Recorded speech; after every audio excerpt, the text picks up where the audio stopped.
Well, hello everybody. Welcome to the Midnight Hour. The motherfucking midnight hour where the party's at, everybody. Who's got the donuts? Had to. We had donuts, but we ate them all. Yeah. Oh, We got the sugar coated. You could wear the donuts, Patrick. yeah, I do. That's right. I still blame Hob for donuts. I just followed Hobbs because he was all about the killer donuts. That was such a good movie. So cheesy but funny. I still have. I need to watch that. I keep putting it off. I have so much on my watch list. It's not even funny. Why don't you guys talk a little bit while I share us out? All right. Yeah, I just watched some stuff and then took a nap. Yeah, we got 7 already. Nice. Nice. Hello. All right. They're all here to watch us throw spells. They're here for. I had to log into my phone so I can make comments. Witches and warlocks. Yeah, not witches and bitches. Witches and warlocks. There we go. Hey, it could be witches and bitches. I'll be a bitch. Well, there is a movie, Witching and Bitching. So, not on my list, but that is one. I got it. Oh, never mind. I better not say. Never mind. And we say what we want here. There's no filter here. Just say it. No, Hey, there's Silver no. Sergeant, welcome. This is the first time for Silver Sergeant to be on one of our midnight hours, and he's a loyal fan of mine. Nice. Everybody say hello. Welcome. Hello. Oh, welcome. Hello.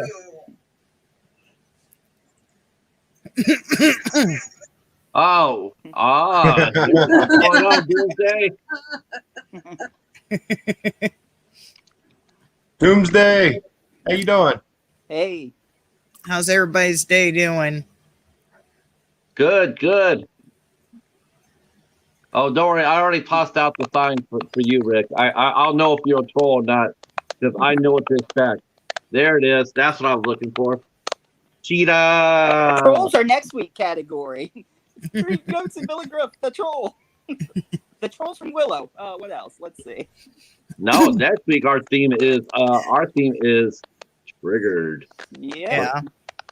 Hell, there's one movie. I forget where's it from. It's a foreign movie called Troll. Yeah. I can't remember where the hell it comes from. I want to say Norway, but I don't think that's right. Well, then there's Troll 2. Oh my God. Yeah, troll. Yeah, the first troll. It's garbage day. You have not lived until you have seen those 2 movies. I have both of them on DVD over there. Greetings, Silver Sergeant. How are you? I saw Trolls 2 when I was a little boy, and I literally thought sex involved popcorn. With extra butter. Yeah, extra butter. Yeah, Get it nice and greasy. We're doing okay, Doomsday. How you guys doing? Hey, morning, Chadwick. How are you, sir? Chadwick in the house. I just saw him up there. Oh, apparently the storms are here for me, so I'll give the same warning because sometimes we do, but lose power, but I highly doubt it. I don't think we're supposed to get anything bad, but he just heard thunder outside, so. Saw a big flash of lightning, too. If you see my fingers go like this, I'm going reading the chat here. No, you're pointing at people. How dare you? Rah, rah, rah. Yeah, and then I'm just pointing back at me. I just pointing right back at myself. Boom sounds like Jon Snow. Boom sounds like Jon Snow. Storm is coming. So now I can hear the thunder. Like, it's winter is coming. Yeah, that's the whole play on it. Storm is coming, and I might drop out. You know nothing, Jon Snow. Happy Father's Day to everybody who is a father in chat or. But Jon Snow was a bastard. Remember? He did not know who his father was. Oh yeah. I'm not sure who all in chats are fathers, but just blink at everybody. So who all's a father? Happy Father's Day. Happy Father's Day to fathers. I just got off the phone with my dad shortly before I got on here.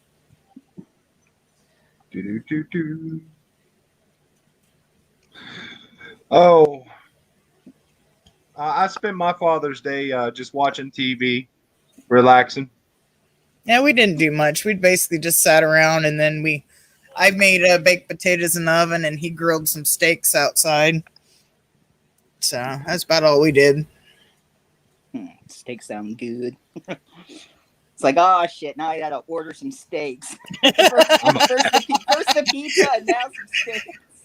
Just upscale everybody. It's a joke. Oh.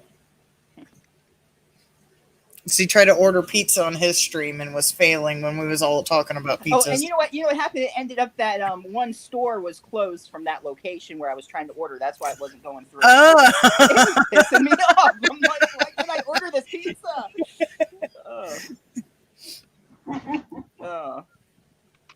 He If you said, know what I'm talking about, you can watch last night's replay of House of Horrors, and yeah, that's why I just had to explain to him. I was like, it's a joke because he's trying to order pizza. I was like, anyone who's watching this stream is going to be like, okay, we did. Yeah, we're all sitting here ordering pizza and waiting for it. For like 20 minutes. No, what was real funny about it all, you guys talked about pizza so much that she ended up getting pizza for dinner. And then I think Hobbs said he got pizza too. So everybody on my stream, it was a pizza party apparently. You know, what was funny, because, you know, like we have Alexis, you hear my ring go off all the time. We have one up in my son's room so I could page him so I don't have to track up the stairs all the time. And I'd paged him to come down because pizzas got here right as Vince was saying something about food porn or something. I forget the exact conversation, but it recorded because I had it playing on the Roku. So I had paged him to come down. I was like, come down, dinner's ready. Then you hear Vince say something about food porn. So it recorded that whole bit. And then when it announced it upstairs, make an announcement, dinner's done. And then you hear Vince talk about it, whatever the food porn was. That's very because of yeah, I forget the exact wording, but it was freaking hilarious. Yeah, because I had it going on my phone, so I have to have it on my phone to make comments, and then I had it on the Roku as well. So it was like playing big screen, and then it recorded Vince talking. It was so funny, and just at that exact point too.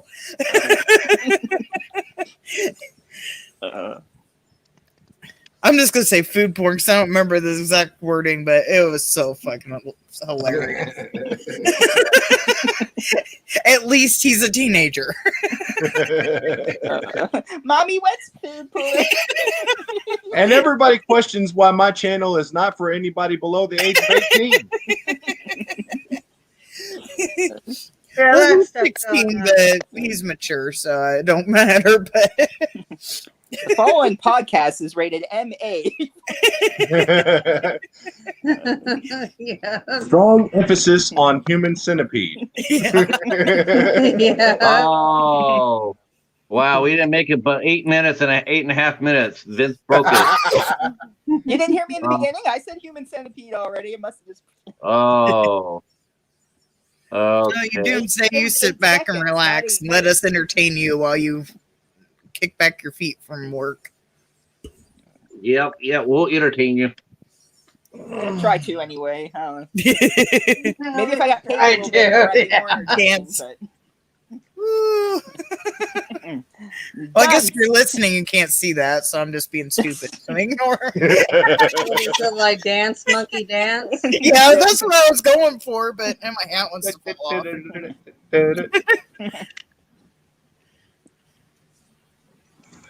Oh. I want to put it farther up my head because this damn thing wants to go in my eyes. It But I almost put looks it too like far a horn. back and wants to From fly that off. angle, before you fix it, almost looked like a unicorn horn. Oh, I think I do have a unicorn horn downstairs. I'll have to see if I still have it. Because I got a bunch of like Halloween. If I can find it, I'll wear it when we talk to Dude. When Steve from Peachy comes on.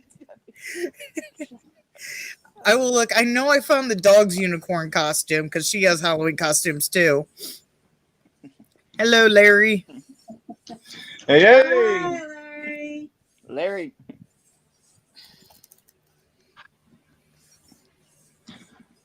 Hey, Larry, I'm proud of those little guppies of yours, man.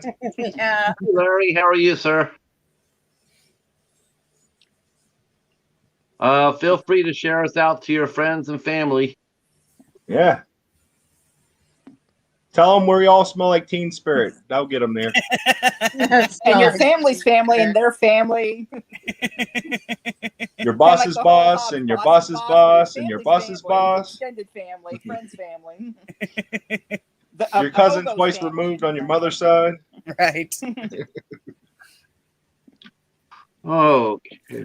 Friend of a friend's cousin, sister, whatever. Twice removed. Yeah. And just for one good measure, give it to Pookie. Give it to Pookie.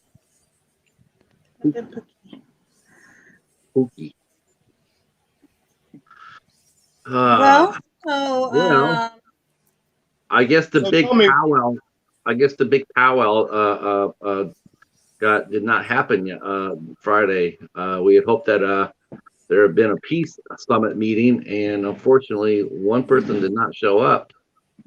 But I just want to go on record as saying that I thought the Super Slash Bros handled that action very admirably, very professionally. I thought they did right. I thought they gave the guy a chance to come up there, air his grievances. And I just want to send this to our chat too for replay purposes.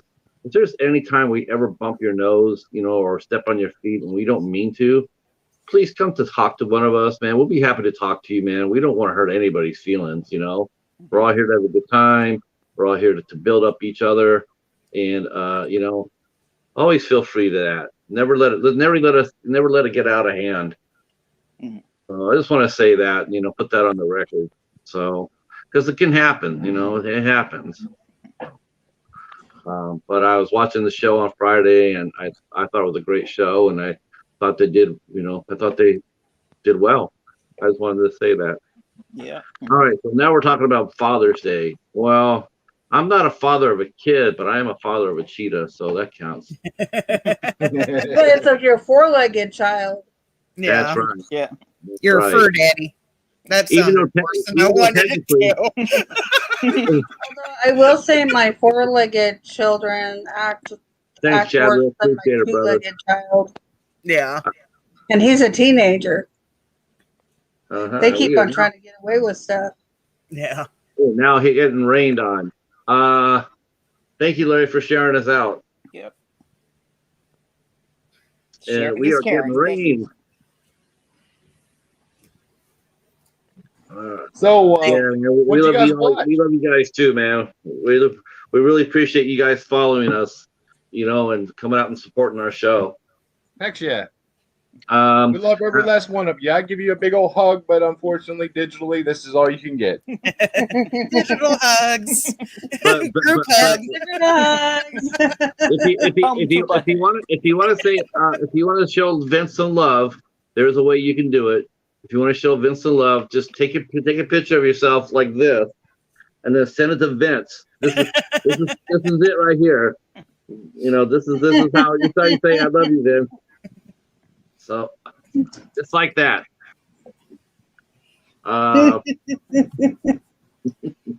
Yeah, Vince was asking what we watched.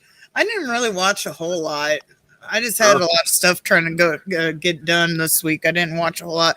I did try to watch Witch House though, and Nice. I had like a huge mind fuck with that movie because I was watching it, and I swear to God, I remember watching it recently on the last drive-in or on one of his marathons, and I was like, I know I've heard Joe Bob talk about this, so I went to Shudder. Searched, they have a section just Joe Bob in case the movie gets released. Searched all of it. No Witch House. But I swear to God, I remember him vividly talking about certain characters and whatnot about this movie. And it was so fucking in my head, I had to shut it off. I couldn't watch no more of it. It was like, I swear to God, I watched this recently. And it's like, oh my God. So I don't know what was going on with that, if I was having a Mandela effect or what. But That's usually the Mandela effect. but it was messing my head so hardcore. It's like, I can't watch this no more. So that kind of put me off. Like the only time we really sat and watched a movie, besides we watched Loki, but that's about it. Yeah, I watched the second episode of Loki too. Yeah.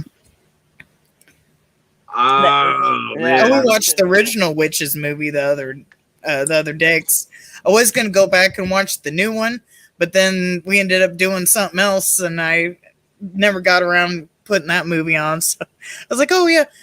I watched Witches, then we went to the store, and I was like, okay, when we're eating, we'll watch the new Witches, and that didn't happen.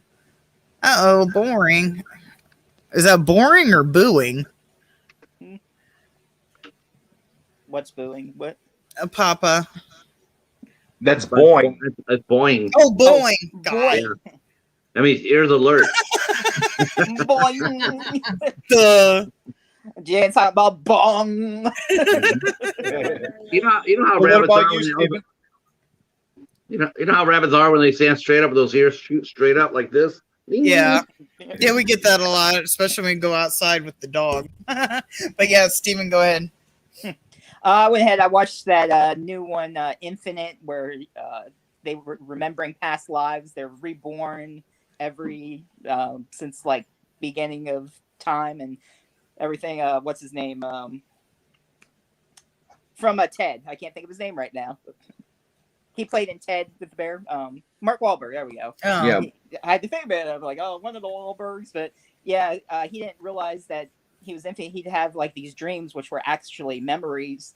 And he was at one point was like a samurai that forged swords and everything. So like he made a sword out of memory and everything. Yeah, yeah. And so he finds out that he's an infinite is what they're called, and he's got to protect like the timeline and stuff and all that. And so that was interesting. That's pretty much it. Other than that, I haven't watched too many movies. Mostly just that and some TV shows. And We watched Wild Beasts, Like Animator, Bird with the Crystal Plumage, Clarice. hello. We did watch Infinite. Like you, we enjoyed that film immensely. It was a very good one. We recommend it. I'll have to look for it. It's original on Paramount Plus. Okay. Yeah, you can get it on Paramount Plus. Let's see. Anything else I'm missing? No. Oh, I remember something else I watched. I watched all of season 2 of Black Summer. I had to think because I always want to call it. Is it Black Summer? No, it's Black Sunday. Whatever the hell it's called. Black Summer. Black Sunday. I get the name mixed up all the time, but yeah. I don't know. Season 2, I mean, it started out really intense, and then after that, it I don't know. It's been so long since I've seen the first one, so maybe I'm remembering it wrong, but season 2 didn't seem like the same. There was a lot more people fighting than zombie fighting. And I don't know. And there was like something else that happened in that didn't make sense. I don't want to give a spoiler, but it's something else like a zombie died in a way it shouldn't have. Put it that way. And I thought about making a rant video about it, but I didn't. But yeah, it was like, what the hell's going on? But yeah, the first like 15 minutes, like super intense. I was like, oh, cool, this is going to be good. But I was like, I don't know. It kind of went the way Walking Dead goes. It was like more people involved, but it was more intense fighting than The Walking Dead. And it was just like, you see a person, you automatically start attacking them kind of thing. Mm-hmm. And I don't remember the first season being that way. And I'm going blurry. Hello, camera. Oh, I thought there was something in my eye. No. The camera's just going blurry. There's a light going on behind you. Well, that shark head's moving again. That shark head's moving again. No, it's not. It is. It did it last week too. I rewatched that. I fast forward up to the part you guys said it moved, and I kept watching it. It didn't move. But yeah, there's a good 6 Again. inches between my chair and the table it's on. So I got to reach back pretty far to touch it. So I'm not bumping it. And I do not have any animal up my ass. Since it's thundering, the dog is up probably over by him. So, yeah, I have no animals over here. No, she comes over here when it's thunder. Hello, Yeah, I know, that's what I said. man. Oh, I didn't even see him. Hello. Even with the Collector. ghosty. Oh, Patrick, did you say what you watched this week? I watch very little myself. I started rewatching the first seasons of Scrubs, and I watched a movie from IFC called Sightseers that was directed by Ben Wheatley, and that movie is a trip. that is bonkers. I'm just about done with it, but I had a very light watching week actually. This week will be much better. I have a lot to watch, so I will be ready for it. We got a bunch of collectible stuff in because we weren't going to Mad Monster this year due to the car breaking down and everything. We ended up with about $150 left over, and we went over to Zia and got a bunch of stuff. And I was digging through our old autographs, and I found 2 autographs we never put on the wall. So I decided that a little Easter egg spoiler for you. We're going to have new things in our backgrounds for our future videos. Nice.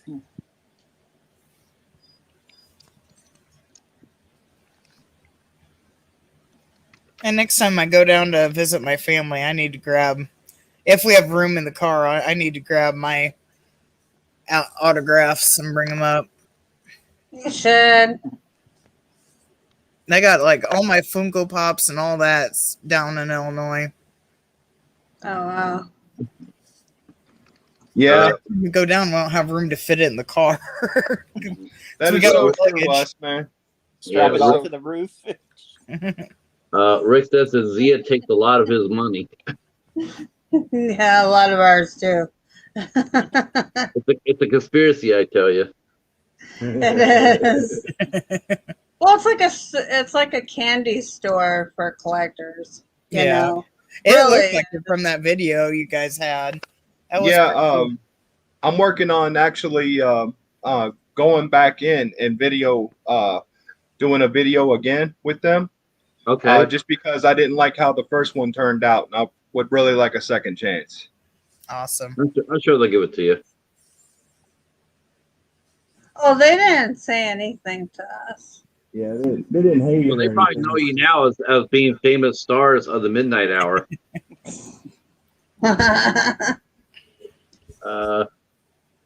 They're going to close the store down just for you. Hop says that, let's see. No, I said what I said what I watched today, and you watched Pink Flamingo. Hobbs watched Pink Flamingo. He says, "Wow, all right, Hey, Hobbs. yeah, Wow. okay." I'm a loyal Zia head, but that's a long trip.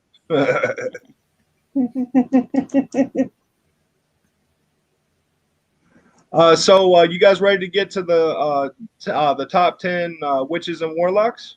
Sure. Whenever. I got 15. Yeah, of course. That's right. Patrick's always got to show off. Well, five of these are from the cheetah. So 10 for me, 5 from the cheetah. Oh. Okay, so there. He's smart. He watches enough. Yeah, Vincent, how do you want to do it? Just you go first. Yeah, we'll go first. Then Patrick. Then Steven. And boom. Okay. We didn't put them in any particular order because we don't like saying we like this more than that. Really. Sounds good. But we went with Charm, the TV series. We went with Warlock, We went with the Witches, the 1990 version. Wait. Which charm did you go with? Did you go with the first ones, or was it From the 98 to 2006. Okay, so you want the original series? That was a Yeah. good show. That was a really good show. It It was pretty stark. It was pretty star-studded too, if you really think about it. Oh yeah. Who that guy? Julian? Julian Sands. No. He played. McMahon. You're talking about Julian. Yeah, Julian McMahon. Yeah, he played Dr. Doom on Fantastic Four, and now he's doing that new FBI movie. He was really good in that series. I remember that when Shannon. That was one of the series that Shannon Doherty got stuff from too. That girl just could not keep it together because she got. She didn't. I'm not saying that. She was on Beverly Hills 90210. She got kicked off. Yeah. Got kicked off of that show. Then she went ahead and she got Charmed, and then she had Static over with Charmed, and she got out of that one. And it's Scare Tactics or whatever. They didn't. Right. I mean, it was just, it's like, wow, how come you just can't just go to work and just like go to work? I was almost. She was at Spooky Empire one year. In my head, I was almost tempted to ask her, but she was nice enough to me, though. I mean, she even signed my spooky shirt and everything. So, I mean, I thought the cast was pretty strong. I mean, you had, I think you had the Kaylee from the How I Met You. Sheldon.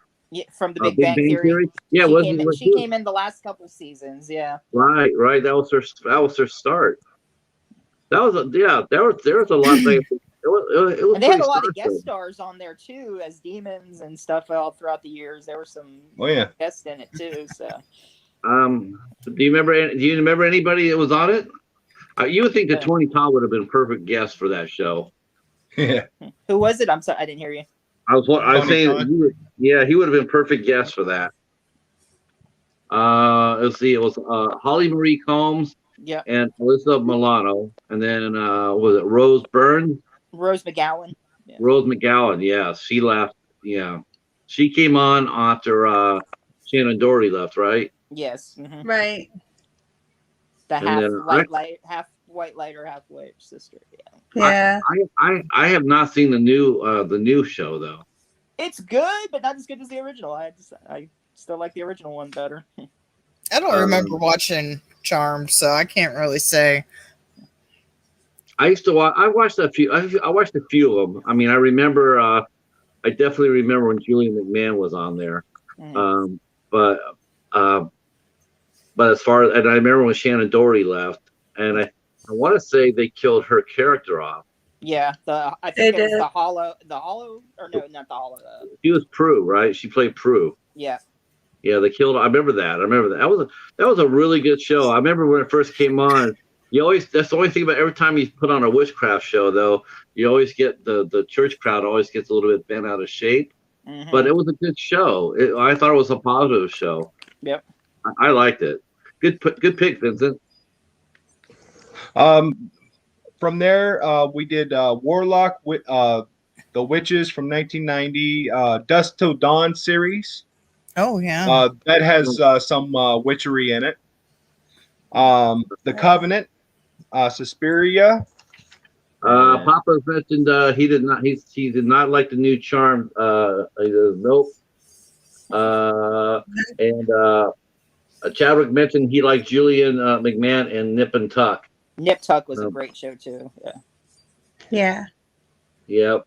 Hey Haas, how are you, sir? Did not see you come in. But Papa loves Shannon Doherty, but does not like the new Charm. Yeah. And the rest of our list is Witch Trap, Black Sunday, Darkness Falls. Sorry, Season of the Witch. Huh? I'm sorry. I was kind of looking around. There was just a huge boom of thunder, and it just kind of startled me. Sorry, go ahead. Boom shakalaka. Yeah. From a boom. She went boom boom. She made a boom boom. Boom went boom boom after the boom. Don't make it sissy. And then we have Practical Magic, The Craft, and Ash versus the Evil Dead. Oh, nice. I didn't even think about Ash. Wow, stole your thunder, Slashy, Boom. Oh, slashy. All right, nervous now. You need to sit down. With the Bruja, Yep. Yeah. who's scared all the time.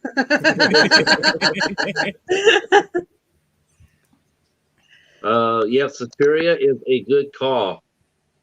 Yep, I've never yep. seen it. I keep meaning to watch it, but then I was just like, I don't know. What I hear of it is a slow burn, and I don't like slow burns, and I don't want to hate on a movie that's like so beloved, even though I hate on Hereditary all the time. But I don't like slow burns. It's just not my style. So I was like, I don't know if I want to watch it. It's not, it's not the new Suspiria, it's the old one. Yeah. The Dario Argento one is much better. Yeah, it is. They're both slow burn, aren't they? Oh yeah. Oh, yeah, they are. Yeah, but I think the first one has a little bit Have more. to be in the mood. Yeah, The that's first what one held was me great. back because I just don't like those kind of movies. Really? No, that's not my thing. Yeah, they were talking about that earlier about the zombie question. It's like, what do you like? You like fast zombies or slow zombies? And it's just like, I always like this. I always like the slow one. Kind of depends on the storyline for me. If it makes sense, like I'll call it 28 Days Later, and even though technically it is a rage virus, it's a little bit different. It makes it more sense because if you're rage, you're going to go, faster or whatever. So it makes sense in that storyline. But if it doesn't make sense, kind of like World War Z was like super fast and really didn't make sense.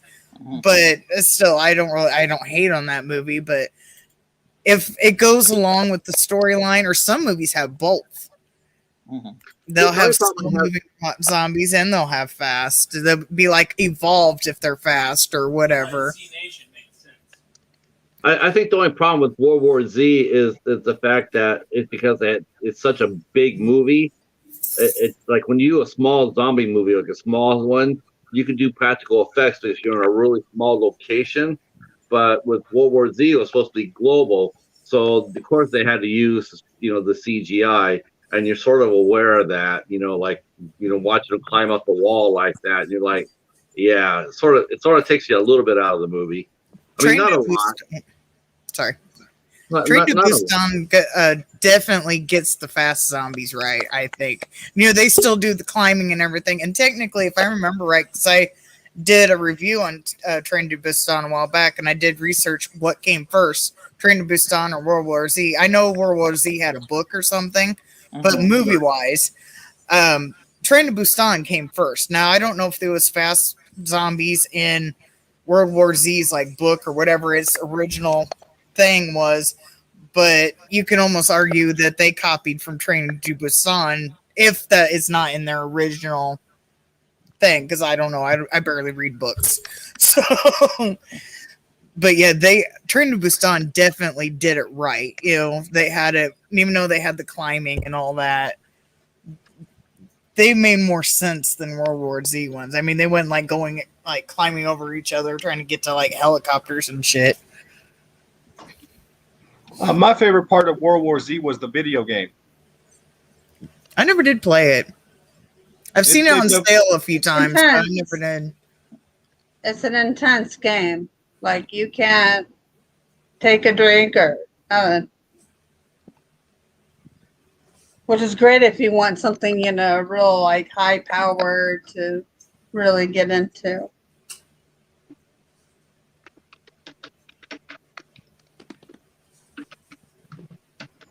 So Patrick, it's your turn with the list. All right, you read your guys' list so fast. I thought we were going to go round robin. So I'm going to name my first two, and then I'm going to pass it on to Boom, so we can keep it round robinish. Oh, okay. Okay, so the first two I have witches and I have warlocks. So for the first two I picked off my list was Willow from the series Angel, and Asia Vadaija from Black Sunday. And he was a warlock. And that was Brava who directed that, Black Sunday. And then, of course, Willow from the series, played by Allison Hannigan. So she was a strong witch on that show. Except season 6, Dark Willow, though, so she was a good witch and a bad Yeah. witch. Yeah. She was a bad witch in season 6. Yeah. She wasn't fooling around. I do know the character of Black Sunday, though I must say that I have not seen Black Sunday, but I do know of the film. In fact, I might even have that movie in the box that I won from Martin. He has 50 movies, and I actually might have that movie there. All right, Boom. Name us a witch and a warlock. Actually, Steve was supposed to go before me, so. Okay, Steven. Okay. So you just want me to do 2 also? We'll go back. One of them I picked was Fiona Good, Jessica Lange, in American Horror Story Coven.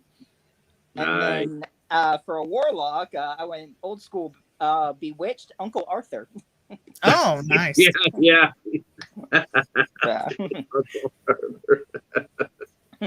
Uncle Arthur. He also was Templeton and Charlotte's Web. Charlotte.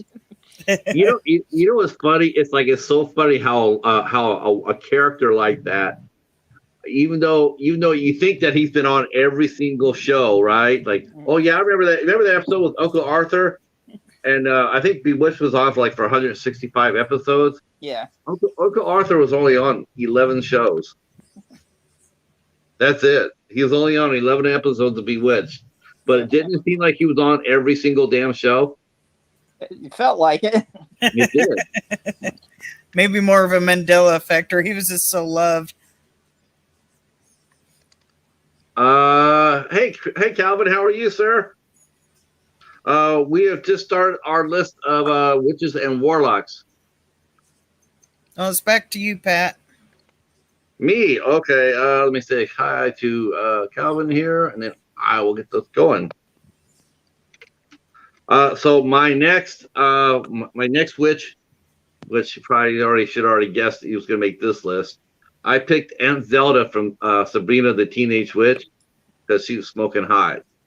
And you're talking about the original one and not the new one. Not the original one. Beth Broderick. Yeah. And then for my warlock, I picked Lo Pan from Big Trouble in Little China. Oh yeah. That's I got right. a picture of him all dressed up in the costume. Nice. Hi Tim, how are you? I agree, Tristan. Paul Lynn was hilarious. He was a very funny man. Yeah. Yeah, he cracked me up.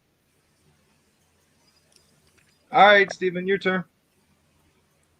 Okay. Gonna do Dawn and Maggie Stark from Supernatural, and James Marsters and Charisma Carpenter played them in that episode. They were a married witch and warlock couple in that. Oh, nice stunt casting.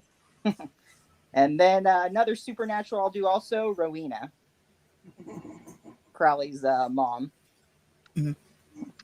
So I have to keep leaning in because some reason when you do your list, you not as loud. So I keep having to sorry, Rowena. I'll steal Rowena from Supernatural. Rowena, okay. Yeah, Crowley's mom, and then the Dawn and Maggie Stark, which was James Marsters and Charisma Carpenter. Okay. So I'm hard of hearing, so when it goes low, I'm like, what? Can you hear me now? All right, Pat. Okay, for my 13th, I went back to old school for my this pick.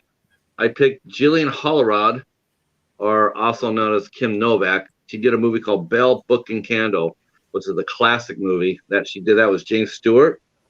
And then my 13th warlock would be Harry Potter. I just realized I've been skipping myself.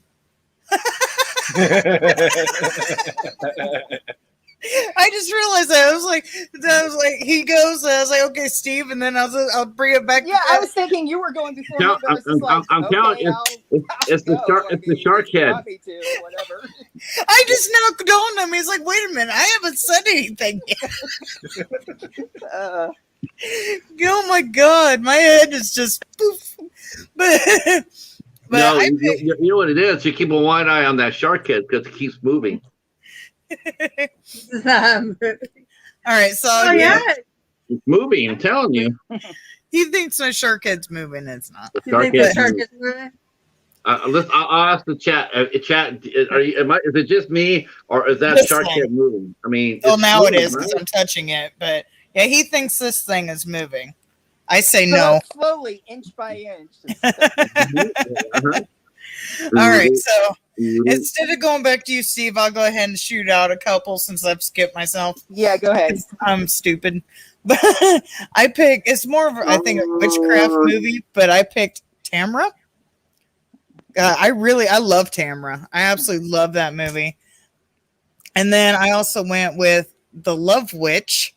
And I got introduced to that because he played it on Joe Bob not too long ago. And at first I was like, I don't really like this film. And then as it went, I ended up really liking that film. So I would say The Love Witch should probably be, if I had to like label it, would probably be in like a top 5. I really liked it. Mhm. All right. I've never seen Tamra. Never seen Tamra? I believe it's on Tubi. I believe. Unless they took it off, it should still be on Tubi. Yeah. Oh, you fell asleep. Because I think on the cover they have her with the axe on the cover, I believe. Yeah. But yeah, I really like Tamra.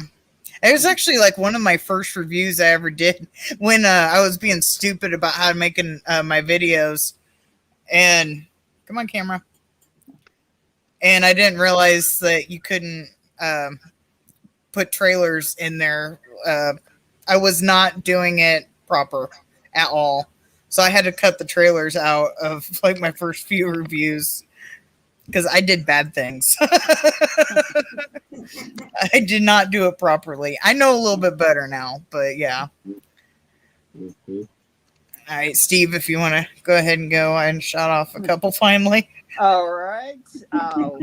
Of course, Winifred, Sarah, and Mary from Hocus Pocus. Got to have them on there. Yeah. And then, let's see, Zelina from Once Upon a Time. Oh, The nice. Queen's sister, yeah. That's a good one. Yeah, you want me to do any more, or just leave it at those 2 for now? Yeah, let Boom go back. You can do another one, Boom. All right. I picked The Witch, the A24 film. It's literally like the only A24 film that I like.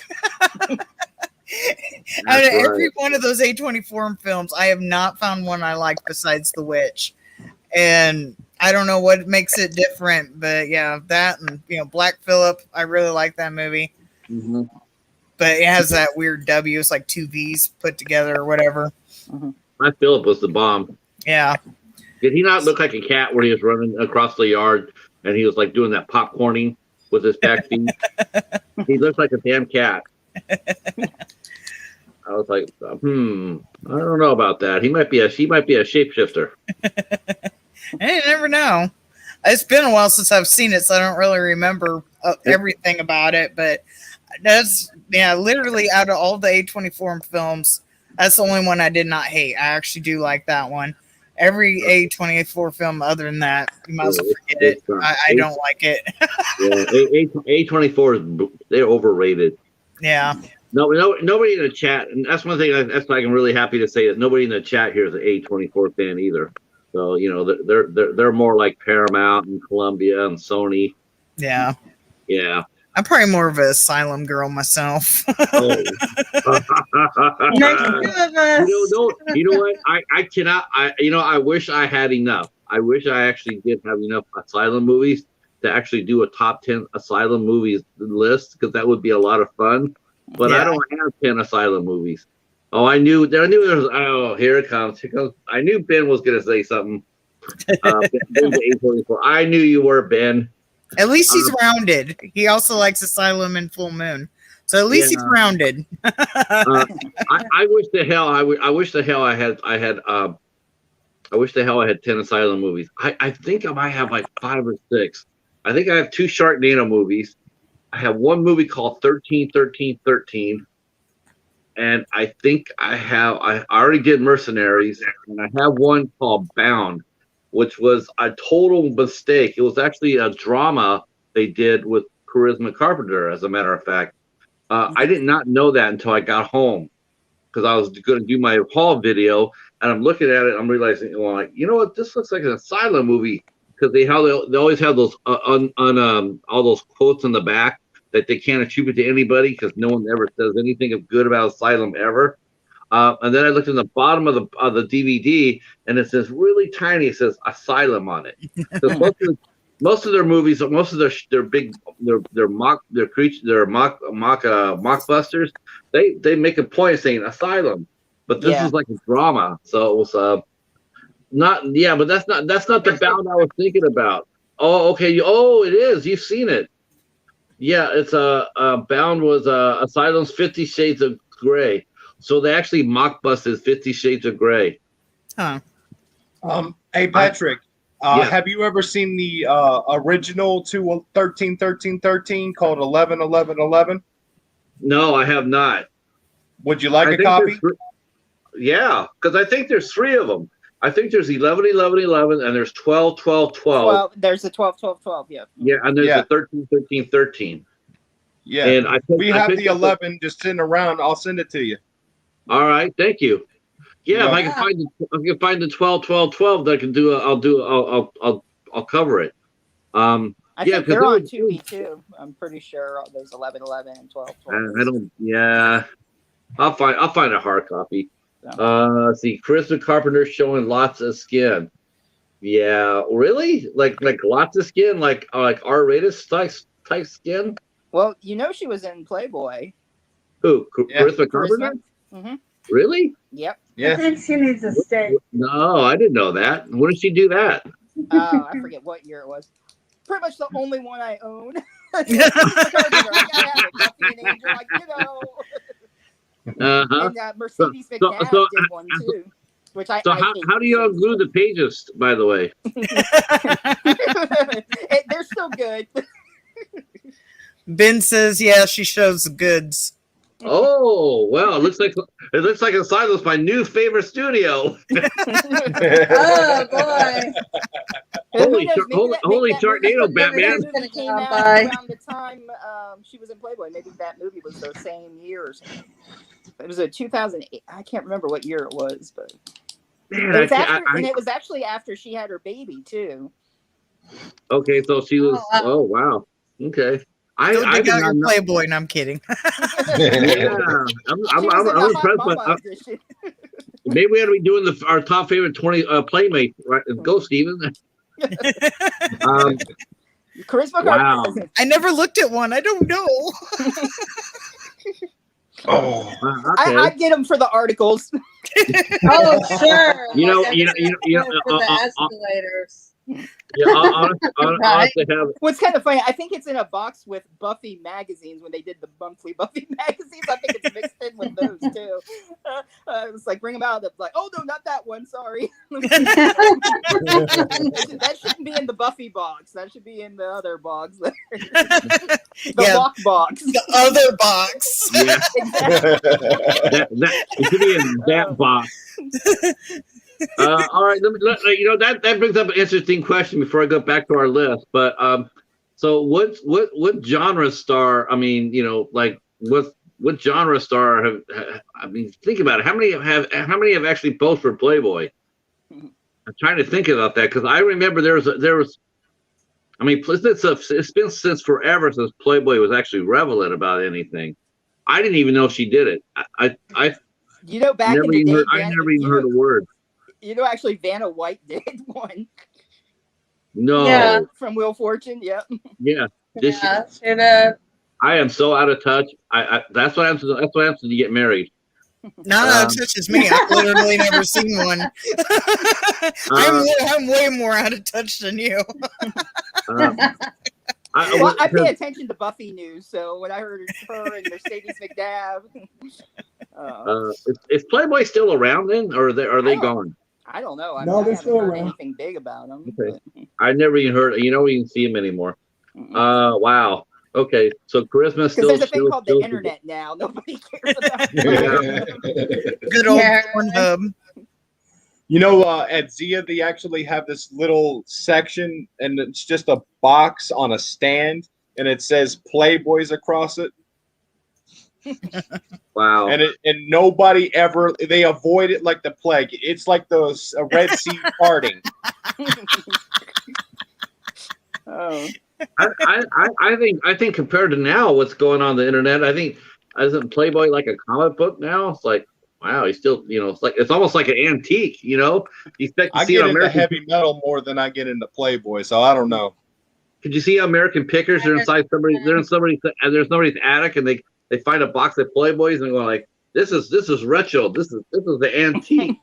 What are these things holding this book together? They're called staples." Wow. I didn't think he was going that way with it. I thought he was going to go a dirty route with that. No, it's like, wow. The original before they got Yeah. staples. What are staples? This is It's called man glue.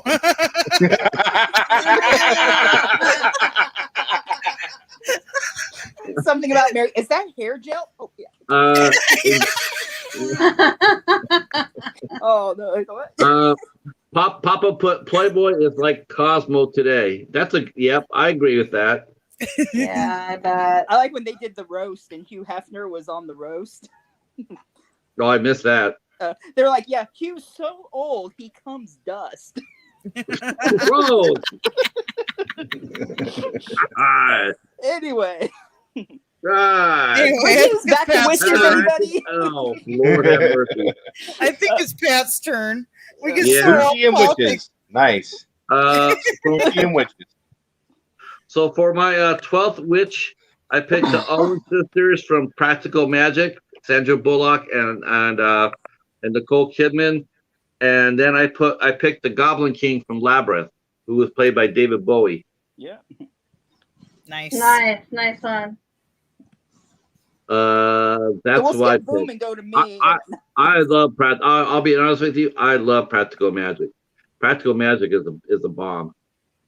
That was a very fun movie. All right, Steve, you want to go? You or me? I also had Dark Willow and Willow from Buffy.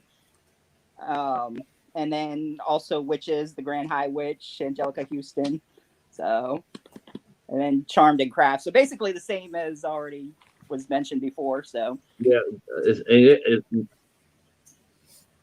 yeah, we miss Bowie too. Yeah. Absolutely. Yeah. they're doing another Labyrinth too. I'm like, without Bowie? Oh, really? I haven't seen that one come No, across I'm not yet. gonna watch it. Yeah, Practical Magic had a great cast. It did. Yes. It really did. It was a lot of fun, that movie. You had Nicole Kidman. You had Adrian Pasdar. I think that was the romantic for Sandra Bullock's character. Yeah. One brown eye, one blue eye. Yeah, Mary Gross was in it. Yeah, remember Mary Gross from Saturday Night Live? She played one of their friends. Oh yeah. Yeah, they had the tree, so they had to call all the witches to come over and form a coven at the end of the movie to save Nicole Kidman's soul. It was a fun movie. Stockard Channing was in it, and God, I forgot the sister. I think it was Diane Weiss was the other sister. Also, if you're looking for a good soundtrack to play for a 90s woman, say you're trying to do some Netflix and chill, practical magic soundtrack. Trust me, you will thank me. And hide your Playboys though now. Don't put them in with the entertainment magazines. You know. No. And don't whisper charisma in her ear too. Oh, charisma! What? I mean, no. Charisma. What'd you say? I said you're charismatic. Yeah. Could you imagine those voiceover guys doing porn in a world where I'm gonna stick it in you?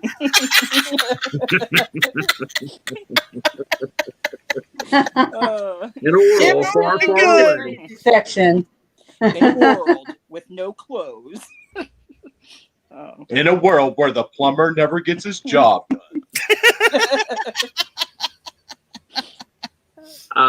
Let's see. Hobbs, There was a that one either. Hocus Pocus from Hobbs threw out Hocus Pocus. Yep, I mentioned that. Papa's giving us a stink eye, which he probably should be. Probably because we're going from movies, talking about movies, going talking about dirty stuff, going talking about movies, switch back to dirty stuff. What's Wait, this you- podcast My favorite about subject. We're We're like all over the place, and we're on 2 mind tracks: movies, nasties. and you, don't forget your shark head, Boom. We're still watching your shark head. Oh, All right. shoot. Whose turn is it? I think it's I think it's me.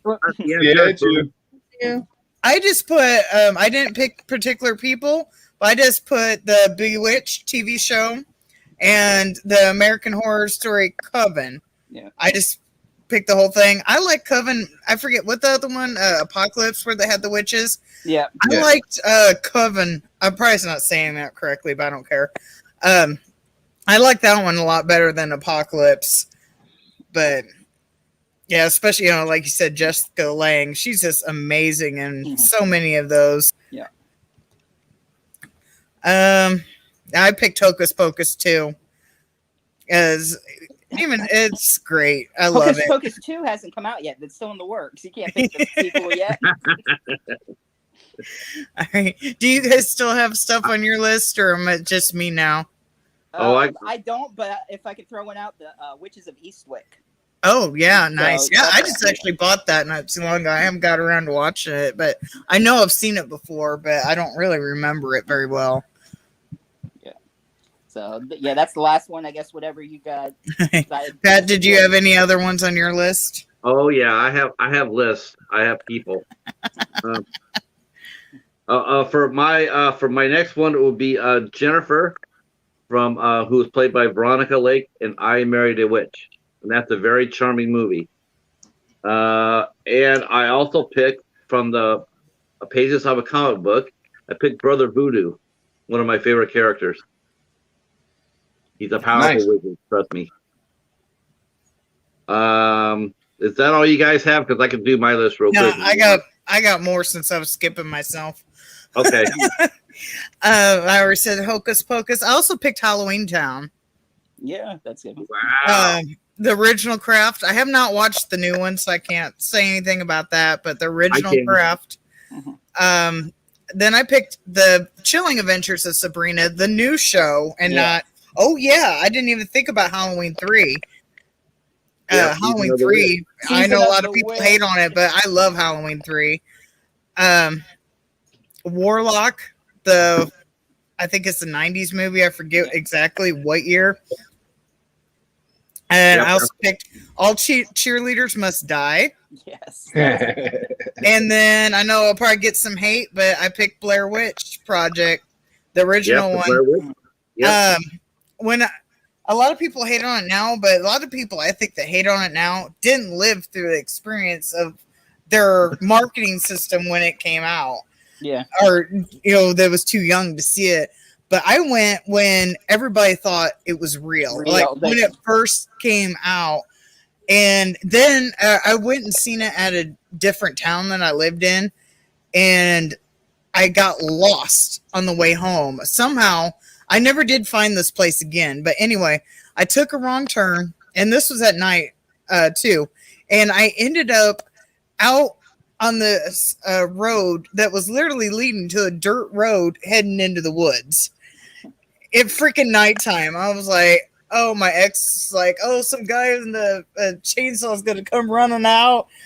And we just got done watching the Blair Witch Night. Somehow managed to take us out at night and find this random forest with a dirt road leading out to it. But like all of that combined, it just really it's a big impact. And then we see Heather like a few months later on a freaking Steak and Shake commercial of all things to bring us down out of the like bubble that this was real. Mm-hmm. But yeah, that was the end of my list. Papa says he hated the Blair Witch so much. After all these years later, nothing has changed. That's a pretty decisive movie. I think, you know what I really think it is? I think a lot of people, because obviously the box office proved this, But I think a lot of people went and they went and they watched the movie, and then afterwards, I mean, they were scared of the movie, and then afterwards, it's almost like they were embarrassed that they were scared of it. Yeah. I'm not saying that for you, Papa, but I'm saying for the most people, because a lot of people went to that movie, and that movie was done so well. I mean, Yeah. it really was. I mean, I don't know that I don't understand the hate of it because it was such a great premise, and Especially the marketing. The marketing was brilliant. Nobody had really, at least that I'm aware of, nobody did that. That made you think that this is real, and then they hid the actors away, so you couldn't really see them in anything else. They made you think that this is real. Like what I said when I watched it, when it was over and the lights came on, it was silence and nobody was getting up and walking out of that theater immediately. I still remember, this was like what, back, and I forget what year it came out, but like late 90s. And literally everybody was just sitting there in silence, not getting out of their seat. And I remember that vividly from so long ago. Well, I think they even advertised it as a documentary. Like, I think they did, because I remember Cartoon Network like doing a spin-off of that, and they've been having like Scooby-Doo and the Blair Witch kind of thing, and like kind of doing that documentary. And they even did like another fake documentary of like people that knew them. I don't know if it was on Sci-Fi. There was something where they did like they interviewed people like thinking, so you thought it was real, like they did a documentary, right? Yeah, like, fake interviews of the movie. Yeah, because they had a whole website that you could go to where they had all this stuff, and it was great marketing, and it just made tons of money. Yeah, definitely. A lot of people went out there, and a lot. Well, you know what? There's another movie like that too, and that was Pie Wacket. And yeah, that was another time. I will agree with you there, Papa. I agree with you there. I think if you're going to do a movie about a scary creature, I do think you need to show the creature. I think that part I agree with. I mean, hearing the noises in the background without actually seeing the witch. Yeah, they tried to do the Jaws thing where it was like preempted. It was more scary without seeing it. But, they're in the dark woods with just like flashlights and whatnot. And you hear all this stuff in reality, because this is supposed to be coming all from their cameras. So they're not going to have high production value and whatnot. So they're, running around. You're supposed to be seeing what they see. And if you're in the woods at night with like nothing but flashlights, if the monster's not literally in front of you, you're not going to see it. So it was like the scary of what you can't see is, I still think they could have, in the last 5 minutes, though, they could at least shown you a glimpse of the creature. Yeah, they brought her in later movies. I want to say 2 in the remake. Oh, the second one's terrible. It's been so long since I've seen them. What I do like about the remake, though, is they add a drone into the mix. Yeah. A drone, camera-wise and whatnot. That's one thing I do like about the remake. Other than that, it had this weird time loop thing in it, and I was like, okay. I don't remember 2. I know I've seen it. I just don't remember it. I will I'll crack my list off here real quick. So for the witches, I put the Coven from the Suspiria, from the first Suspiria, and I put Abbott. I put Dr. Fate. Oh, I'm sorry. I put Endora from Bewitched. And I put Dr. Fate. Then I put the Coven from the first Suspiria, and I put Abbott Fahy from the Sorcerer and the White Snake. Excellent movie, by the way. Then I put the Wicked Witch of the West, the Wizard of Oz. And then I put Joseph Solomon from A Dark Song. Yes, he's a warlock. Then I put Hermione Granger from Harry Potter. Then I put Warlock from the movie Warlock. Great movie. Then I put Jadis from the White Witch from Chronicles of Narnia. I put Uncle Arthur from Bewitched too. I had the Halliworth sisters from Charmed.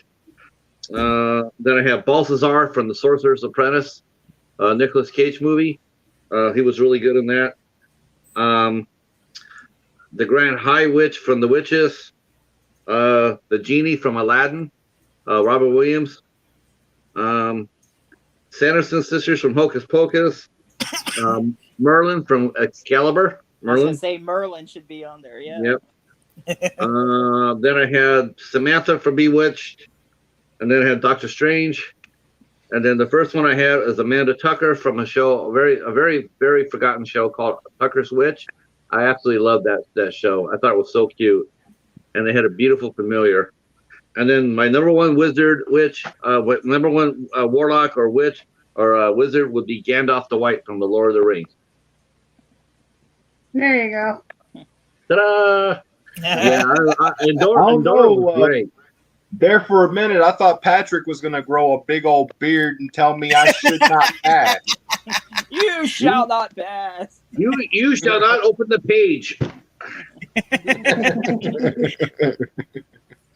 There you go, Steven. That would have been great. Patrick just start cosplaying as Gandalf.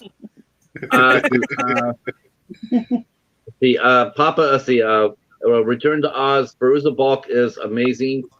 Who was it? Oz the Powerful and Great. Mila Kunis was really good in that too. I think that's actually my favorite role that she's ever done.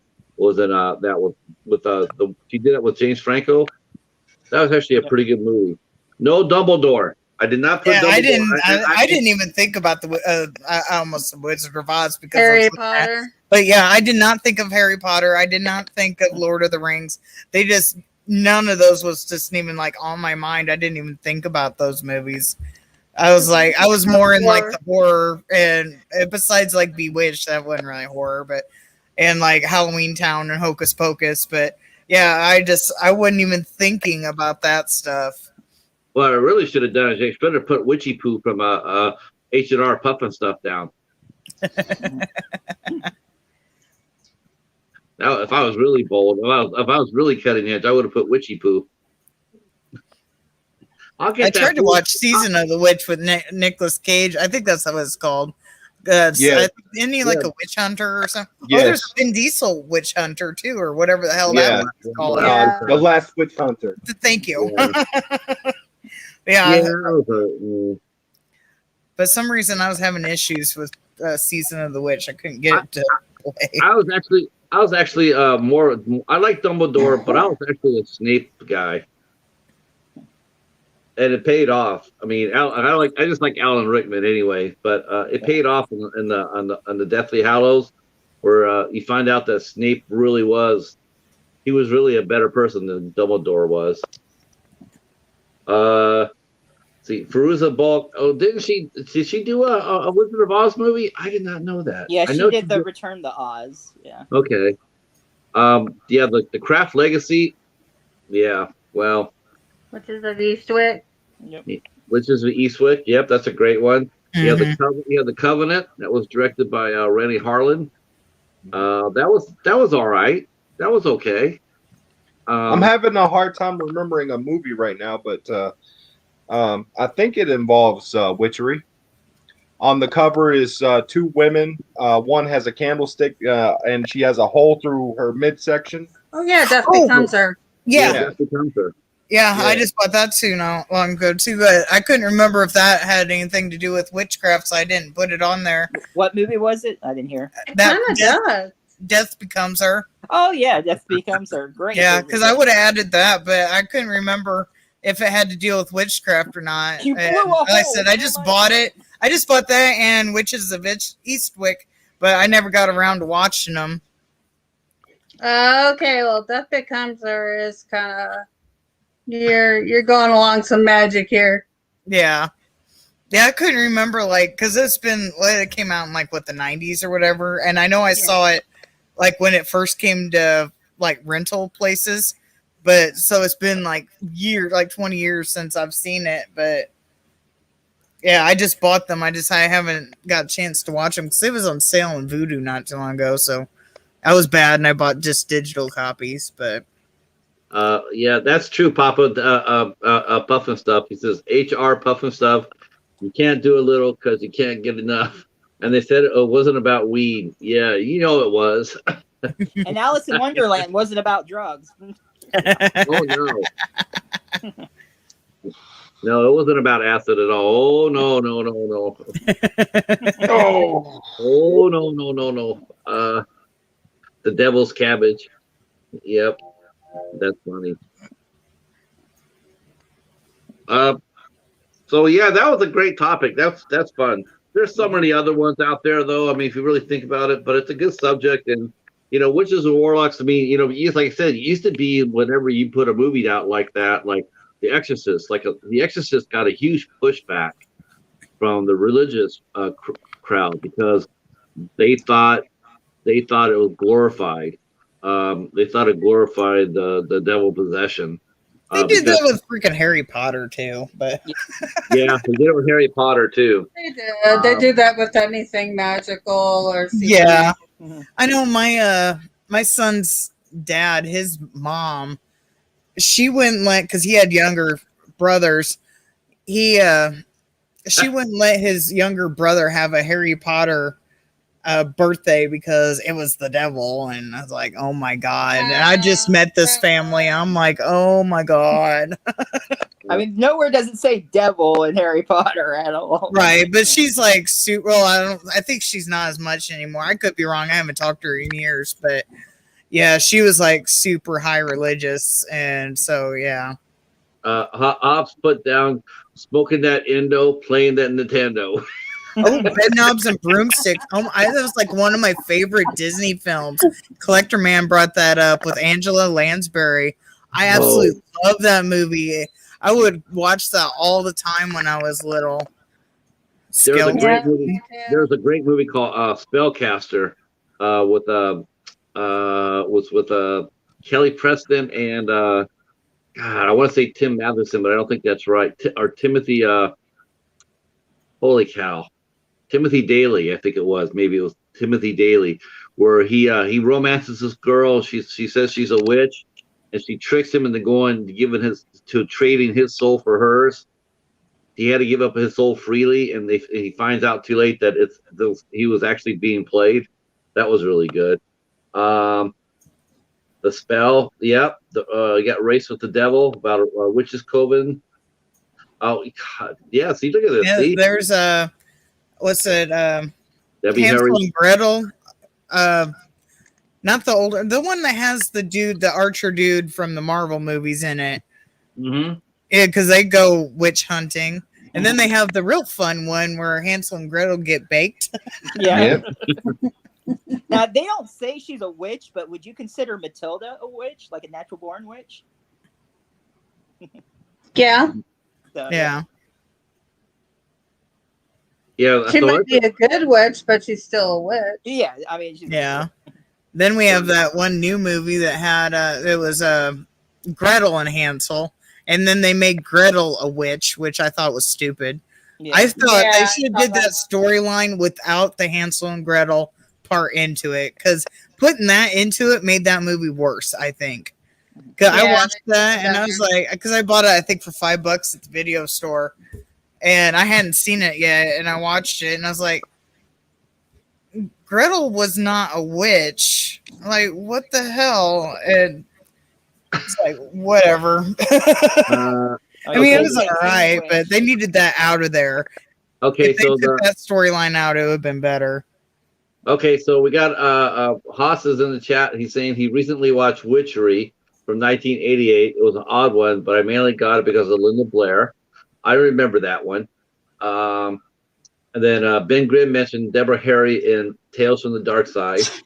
I remember that. Yeah, that was all right. Let's see. Hobbs is quoting the Olsen twins when they were like 6 years old.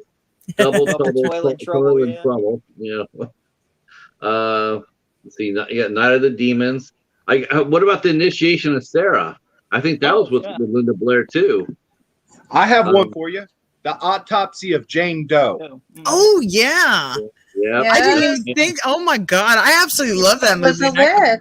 Yeah, I didn't even think about that one. Yep. That's a good one. Witchcraft there. Yeah. And taking Deborah Logan in that witchcraft too. Yep. Uh-huh. Papa says he believes that the Olsen twins were possessed. I'm with you. The Good Witch, yes, the series, the Hallmark movie, The Good Witch. Yep. Mary Poppins. I mean, she's got to be a witch. Yeah.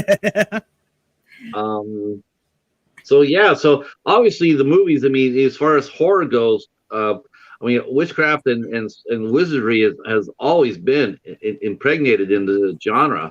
It's just that we really don't really talk about it all that much. You know, we're always talking about the slasher movies, but you know what? If you really think about it, there's a lot of good movies with witches and warlock in it.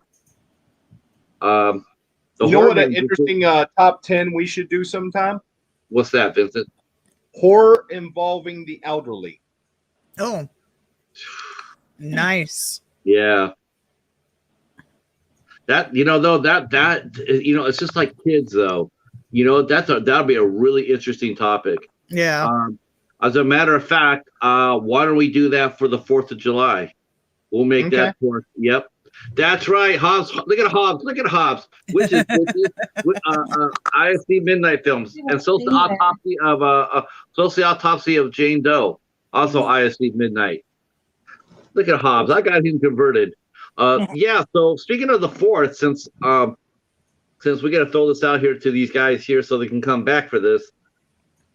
I don't know how many people are going to come up and with me. I'm hosting that night. I found out. But we're doing a new challenge. We're going to do a new challenge for the 4th of July. We are doing the Chubby Bunny Challenge. Yeah, I don't know. I probably won't, because as soon as we start this, it's gonna the fireworks are gonna be going off, and they're gonna be literally the city fireworks if they do them this year. If they don't, it won't be an issue. I could come on, but if they do the fireworks, the city fireworks are literally right across the street from me. So it's gonna be extremely loud and boomy. The dog's gonna be scared and it's boomy. Okay. Yeah. And you know what? Why don't you throw that shark head over there over in the city hall office and let them scare them to not doing it? Yeah. So I don't know. If they cancel the fireworks again this year, then it won't be an issue. But if they have fireworks this year, it's just too chaotic during the firework time, which would be because like now it's like 10 o'clock for me. So we'd be starting at 9 o'clock when the fireworks go off. Maybe later on in the night when the fireworks stop, but yeah. I could pop in. What we'll do, well, you know, we're not gonna like immediately start stuffing our faces with marshmallows at 10 o'clock. So we'll give you a chance to get on and join us. But we are gonna do the Chubby Bunny Challenge, and that is basically you stick a marshmallow in your mouth and you say Chubby Bunny, and then you go around in a circle and you keep adding a marshmallow until you can't say it anymore, or you can't put any more marshmallows in your mouth, and then you drop out. So I've seen a commercial. Jumbo marshmallows or little marshmallows? Now we could invite Papa. We could invite Papa, the guest host, on that, since he is a rabbit. He says, "I'm a bunny who's chubby, but he's busy. Lots of fun with explosives and alcohol." That goes great Lord together. have mercy. Oh yeah, that's a winning combination. Be careful. But that's what we're gonna do, and then we can do that. We'll do that list. Elderly, horde, and elderly. Because I already got some ideas already. So yeah, I'm about that.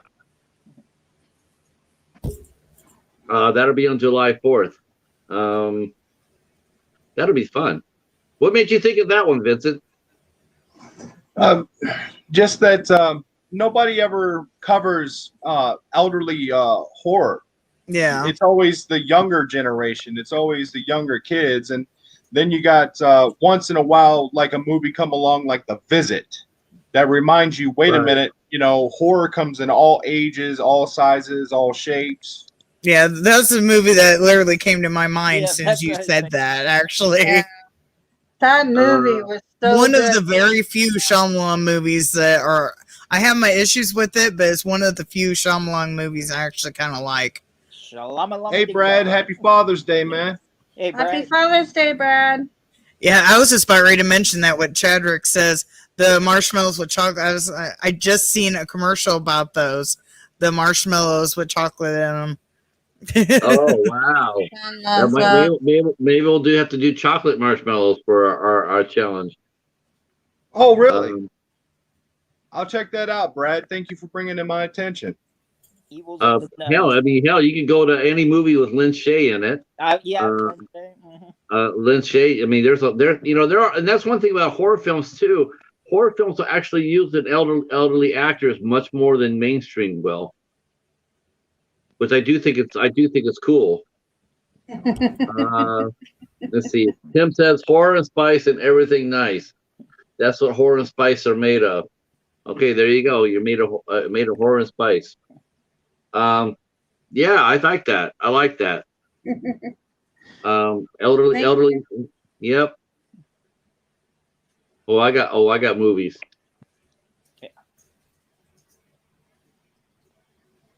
By the way, I got a visitor. Oh yeah, Dragon or Artemis? Artemis. Artemis. Look at Artemis. Man, look at that. That's your familiar. Yeah.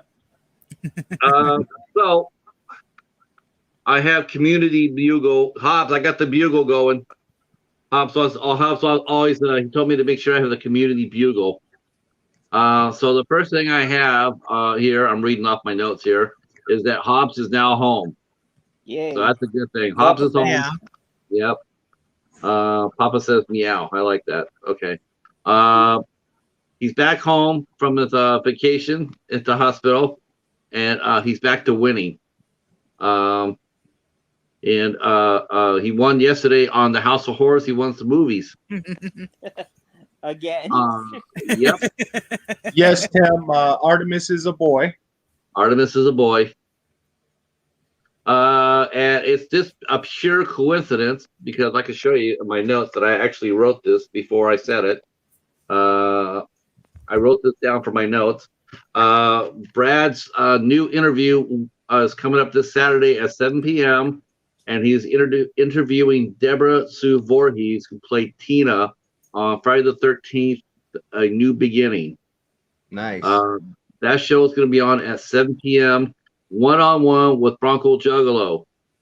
So give it up for that and show some love. Those who are split between going to the interview and hang out with the House of Horrors for their guests, open up 2 browsers. What I do. I watch you both. One headphone in each to listen to both of them at the same time. Let's see. I didn't have too much time to write a whole bunch out because I haven't really been around. I didn't see anything really going on huge. It's Brad's saying unless something goes wrong or she cancels, I sent her the reminder she asked for. I'm sure she'll show up. I'm sure she will. Okay. Without beating my own horn, Yeah. Stephen, why don't you talk about your guests you have next Saturday? Because you guys are going to be you have a guest as well. Yeah, Clint Carney, who did Dread Central Presents Dry Blood. He directed it, starred in it, wrote it. He worked on Gone Girl and Cloverfield Paradox. And there are a few other things I got to look up. I forget, but those are like the main big ones that he did. Oh, Santa Clarita Diet. He worked on the zombie spider that they spit up. Nice. He designed that. So. Yeah, I before I get into my favorite part, the one that gets me, but I just want to comment. I saw a live stream today with the Night Watch Zone, and I'm going to throw this out here because I know it's the first going to fly when I do, but I'm going to toss it out there. But they did the best horror movies of the 2000s. From 2000 to 2010, they did a list of the movies there. I got to tell you, they had 3 people. They had Killian and Coriander and Knight. I got to tell you, 2000s absolutely rocked. There is a lot of great horror films in the 2000s. And honestly, I know everybody says the 1980s is the golden age. Mm-hmm. I tell you what, I would throw the 2000s up against the 1980s any day, any time. As far as the movies go, there were some seriously good movies made during that 10 years. Some of the movies I forgot, and there's a lot more they couldn't even mention. I don't know. Maybe the 2000s was the golden age of horror. No, golden age is usually old, so we can start with the golden age, and then we could say the 2000s is more like a new age, or no, I don't want to call it new age. No, I'll think of something. Uh, Can I call like newer movies like new age? So I don't know if I'm gonna call 2000s new age, The but Millennium movies, I guess. let's see. Brad says he loves the '90s movies, but there are some great 2000 films too. Yeah. I think a lot of people, I think they have that stars in their eyes about how good the '80s were. But I was just watching them name the movies that they listed, and I was just sitting going like, yeah, that there's really not much competition really. I mean, what the '80s got more than anything else was they started a lot of franchises. Yeah. That's what the '80s was known for, is that they started franchising. But if you just look at each individual movie for what they were, I don't know. 2000s look pretty damn strong to me. It was really strong, and I dare say, like I said, I mean, I think we look back at some of these movies with fondness, but I don't think they're nearly as good. You know, it's like looking back at the movies for the 40s and 50s. You know, writing wise, acting wise, they're really strong. I mean, the movies from the 40s and 50s, writing wise, acting wise, super strong. But when you go back to the effects and some of the plot lines, or you know, special effects, or you know whatnot, they don't hold up nearly. They don't hold up today at all. The only thing that really holds up today, really at all, is the acting, because of technology. You know, it's advanced. It's not knocking down anybody's work from the back in the day, but we're always in the movie business, or like book business, or the comic business, or whatever, in entertainment. You try to move forward as much as you can, and I just see, we had see, 5.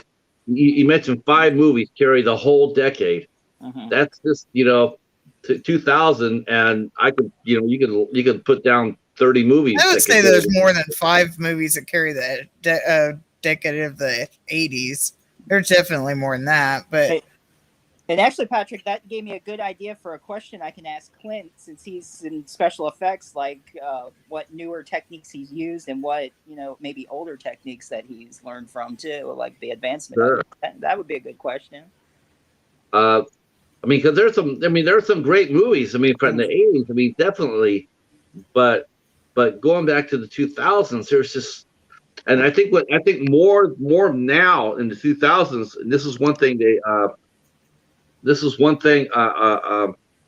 we have to consider too. Back in the '80s, we didn't consider horror. We didn't consider foreign horror. We were all about us, you know, movies that we've done now. But in the 2000s, we you know, there's a lot of movies that were being remade from foreign horror. You know, J horror, Korean horror, French. You know, it's just like there's a lot more of those movies coming over here, and we're accepting them now. I mean, you go back to '88, or you go back to the '80s.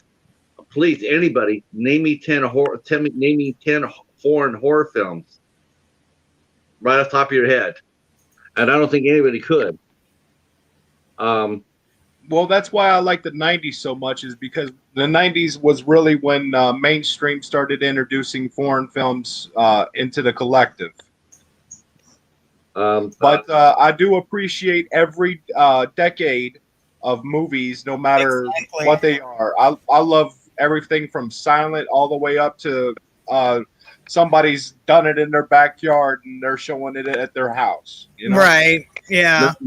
Now, Each ones have their own, you know, special things to it. It's not really. You can somewhat argue some might, you know, some decades might be better than other, but you got, of course, like newer movies are going to be better than like some of the older ones because, like, effects wise, just name off the top of my head. But each decade has their own special. I'm sorry, I'm reading what Brad wrote. He wrote, he says the Lost Boys is the twilight of the '80s. At least they didn't sparkle. though. Oh, What? uh-oh. Oh, no. I think a lot of the older films that we're talking about, the Giallo movies and whatnot. Again, I think that they were more introduced in the '90s, the late '80s, '90s. But but I think they were more '90s. I mean, as far as being accepted, I mean, they were maybe they were being released, but nobody other than really probably like Fangoria, and got to think how small footprint Fangoria had. Was even aware of those movies here in the States, and nobody really gave them much. It wasn't until later that they actually got their grip in. It took a long time for that to happen. Like we didn't find out about Dario Argento until like mid to late '80s. I mean, he's been around for a long time. Fulci was he made movies too, but I can remember people just absolutely just shredding those movies. Nobody took Fulci seriously. Everybody poked fun at Italian horror until all of a sudden Suspiria stuck, and then all of a sudden it was like, oh, okay, and it was only because it had an American lead actress too. It had Jessica Harper, so it got a little bit of credibility, and then it started to gain traction. I know one of my favorite movies I've seen, I want to say it's from the 50s. And I can't remember the name of it off the top of my head. But I want to say it's called The Angry Planet, but I could be wrong. They go, and I want to say this movie happened before we actually went out into space, but I could be totally wrong. But they go up to this planet. I want to say it was Mars. It's been a minute since I've seen this movie. And there was a lady with them. And she legit, when they go out on the planet walks, she takes her purse with her. She got to have her handbag. I thought that was just the funniest thing ever. But she's got her handbag and she's all ready to go for a walk out on this planet. I was like, oh my God, that's so 50s or whatever year that came out. It was just, it's made for that times. It was just so funny. Who was the first in space? Was it Leprechaun or Pinhead? I'm not sure off the top of my head. I want to say Pinhead for some reason. Who was first in space? I thought it was the Robinson family. Well, he said between the Leprechaun and I thought it was Robbie the Robot. He went up twice first. I think he did Forbidden Planet with who else was in Forbidden Planet? Leslie Nielsen. Nice. Yep, Leslie Nielsen. He did Forbidden Planet, which is a science fiction classic, and that was Robbie the Robot, and then Lost in Space again, Robbie the Robot. I'm thinking Leprechaun, but I could. A horror franchise. I don't know. I thought it was Pinhead because Leprechaun, that you'd have to find out what year, what was it, Bloodlines came out and compare it to Leprechaun in Space. Yeah. I think Jason was last. I'm pretty sure. Oh yeah, Jason was last. Yeah, I'm pretty sure. I want to say because he wasn't mentioned, but I'm pretty sure Jason was last. But I don't remember if it was Leprechaun or Pinhead.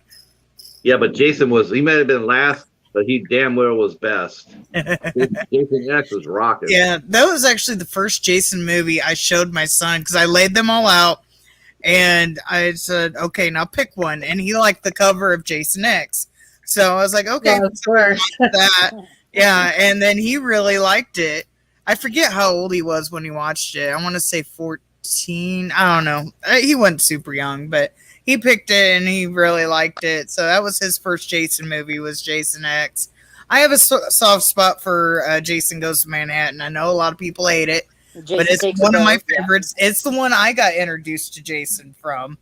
So, yeah. So, yeah, Jason Goes to Manhattan is my favorite. Then on Jason X, I like Jason X as well. And then that was my first one that I showed my son. Because I tried to get him introduced to horror movies that didn't go well, but I tried. I didn't try to push them on him, but I tried to introduce them to him, and I let him have a choice. And Are you going to let him watch Attack of the Killer Donuts? if he wants to, he's more than welcome to stay down here and watch it. He's old enough. And he's definitely watched worse. I guarantee that. Well, I think Jason is worse than the Killer Donuts. What do you mean worse, Boom? I mean, I thought Attack of the Killer Donuts was killer. Well, I haven't seen it yet, but I'm talking about if there's like graphic stuff in it. So I don't know. I haven't seen it, but I think you have to have a budget in order to have graphics. If I watch a movie, he's more than welcome. But he likes to be a hermit. But yeah, he's more than welcome to watch any movie that I watch. We are speaking of that, Attack of the Killer Donuts. I guess we're trying to find out which franchise character went to space first. Hobbs says Bloodlines. He says Bloodlines came out in 97 and Leprechaun in 97. You can read it. I'm not saying it right. Bloodlines. He's saying that Bloodlines came first. Yeah. I can't read numbers apparently, so go. Mm-hmm. Yeah, you gotta be able to. Yeah, I just was watching that Night Watch Stone, and so I was totally blown away by the list, and I was like, holy shit, there's a lot of great movies from the 2000s. I was totally blown away by that. I says, holy shit, I've forgotten so many movies. Somebody say bye. Say hello. Hello. Phil's here. Oh, hi. Hey, Phil. I'm looking over here. I was like, So what? one way should be I didn't bye, see and that the other way will message. be bye. So we know that's the little code. Oh my God! Well, everybody say goodbye to Brad because we won't be seeing him after he gets done watching the Ebola Rex. That's another Dustin Ferguson no. movie. Oh my God, that's it, Brad. We'll honor you. We'll honor you next week, Brad. Ebola Rex. That's a Dustin Ferguson movie. Yeah, Apex Predators was. See, that's a there's movie. just when you think there's actually like really. Oh, you already watched it? Oh Lord have mercy. Lord. How much did you have to drink when you watched it? Oh my God! Was it actually I would have fun with it too. I would have fun with it too. I'd have fun. I'd be sending it to you, Steven. Did you watch it? Not yet. I haven't seen it. No. I'm gonna be watching Werewolf Island this week. Nice. Oh yeah, they do. I think they are doing a sequel to Ebola Rex, isn't it? Like Are you? He's like battling something, right, Brad? I'm just watching this. I can't. Dustin Ferguson's the only guy I know. I poke fun at Brett Kelly, but at least when Brett Kelly makes a movie, his budget's like in the hundreds. It might be only like $200 or $216 like he spent for Ouija Shark, but it's still like more than probably double what Dustin Ferguson spends. Werewolf Island is a rough watch. Oh God. Yes. Oh, YouTube. Okay. We reviewed it. It's supposed to be based in Michigan too. It's off it's a little island off of Monroe, Michigan, which is actually a real town here. It's about 30 minutes away from where I live at. So there is a real town. I've never heard of it. I've actually never heard of it if it actually is a werewolf island, but I guess I'll find out now. That was a rough watch. Okay. It's not as bad as Ouija Shark though. Thank you, Phil. I don't think anything's gonna be quite that bad. Thank you, Phil.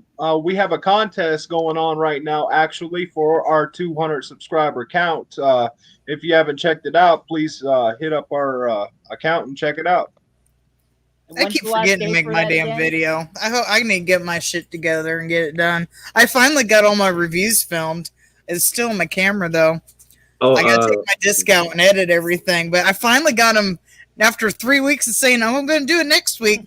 I finally did it. So I will have some reviews coming. Hold on. And so I got to get on my ass. Maybe if I film it off my phone or something and just not put nothing to it because I keep forgetting. Look, Brad. Look, I recognize. I got a Wheezy shark, and I named him Brett. Well, actually, everybody else named him Brett. So we recognize. There's Brett hanging out.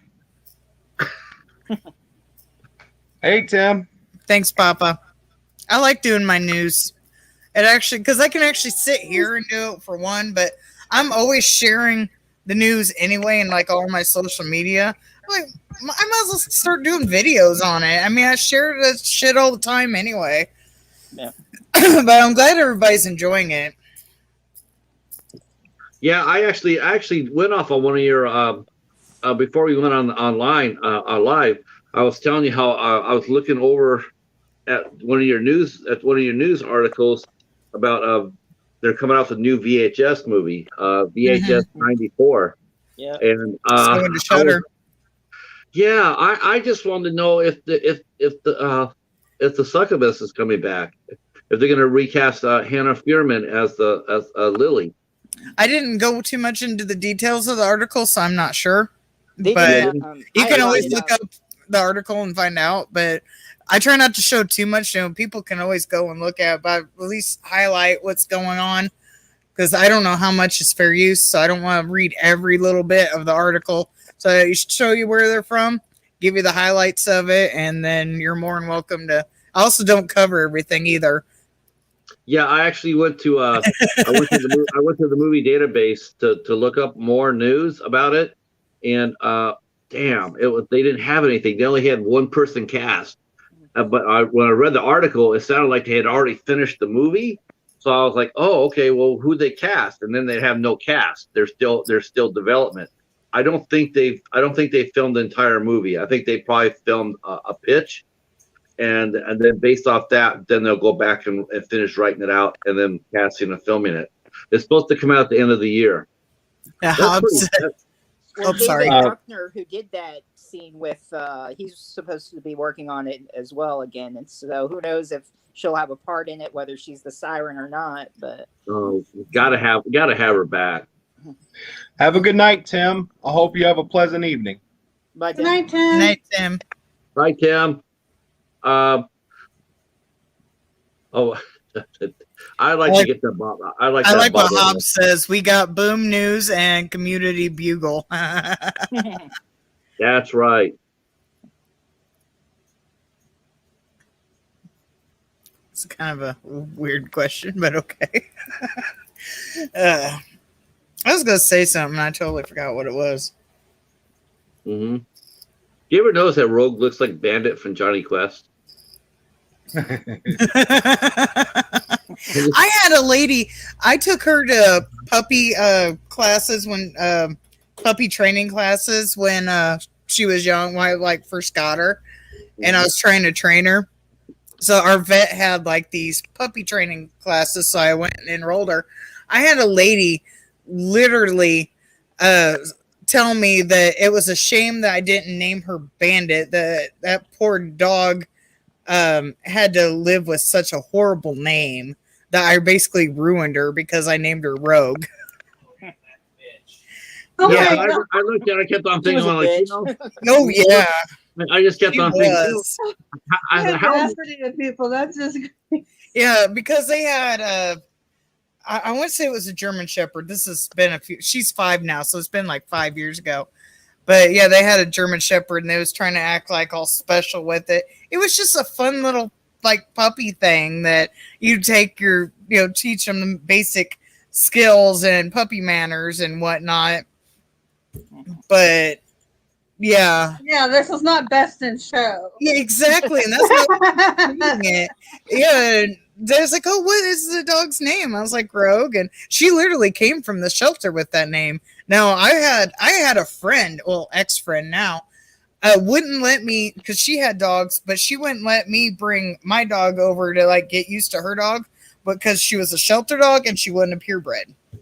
And even though one of her dogs was one of those fancy designer dogs, they're still mutts. Sorry, but they are. Designer dogs are mutts.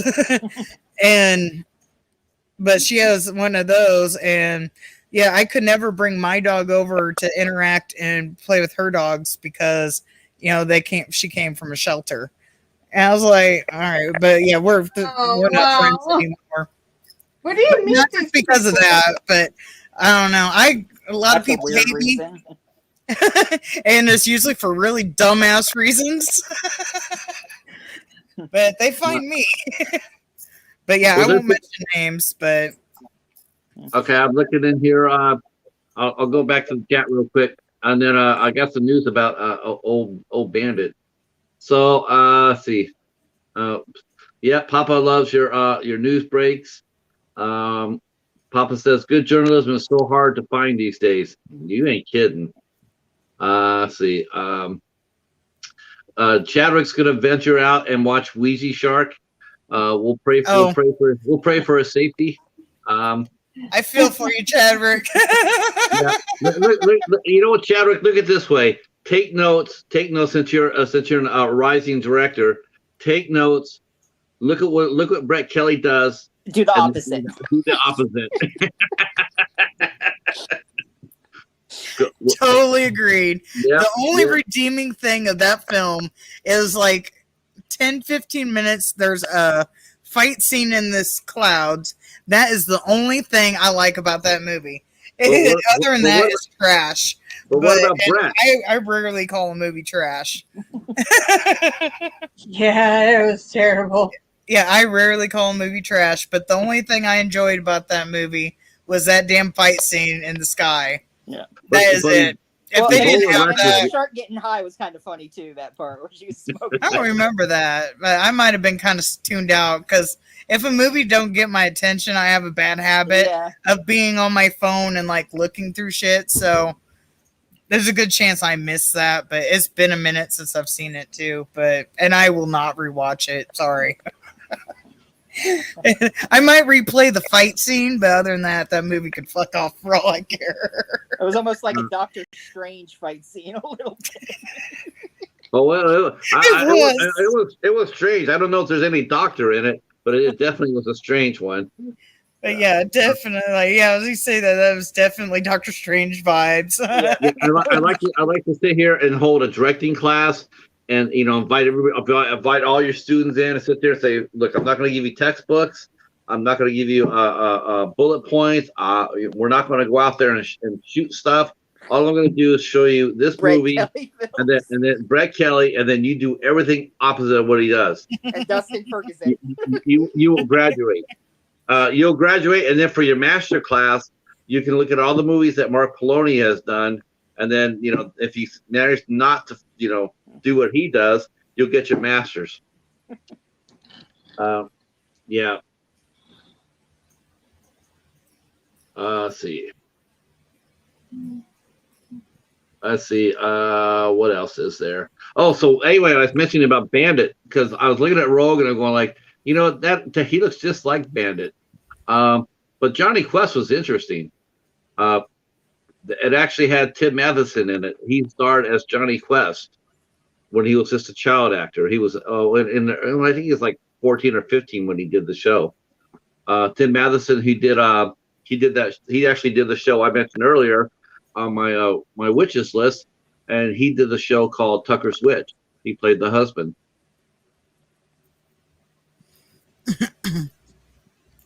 Better recognize.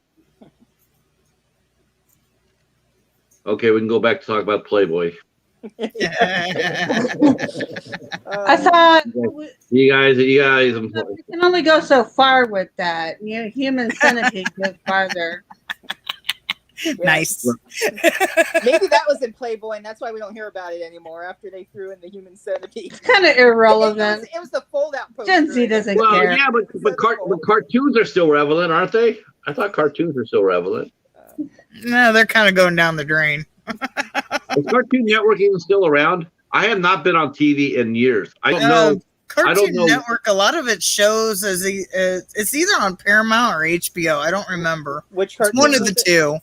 Like, I'm not even sure if SpongeBob's still around. I'm not sure what's anything's still around. Unfortunately, I think SpongeBob's. I never got into that. I could never. You never got into SpongeBob? Yeah, My I never son got- used to watch, but once he stopped watching, I didn't care. So I don't know. But I know they have some of that. It's either on Paramount Plus or HBO. I don't remember which one it is. But in new show wise, I have no idea because my son don't watch cartoons no more. Well, he does watch some of the older cartoon movies. Him and his friends will make fun of, like they'll have like this chat thing where they're talking to each other and watching this movie. I don't know how he does it. I think he like casts it on his computer and then all his friends can watch. And they like, they watch like the Barnyard movie and I forget what else, but they'll watch and just sit and laugh and make fun of the movie. But he don't watch like cartoons, so I'm not up to date with a lot of the new cartoons. Oh, tonight, Ben Grimm I'll have to watch it tomorrow, but Rick and Morty is the new episode tonight for Rick and Morty. So Oh, is it? Tomorrow. Yeah, so I'll probably watch that. I'll have to Yes, tell. we have HBO Max too. So, I'll have to tell Ben Grimm guy says that about that. they don't even show. He says that they don't even show Saturday morning cartoons anymore. You know what? That's the cartoon. I honestly believe this. I believe cartoons are the building blocks of good horror fans.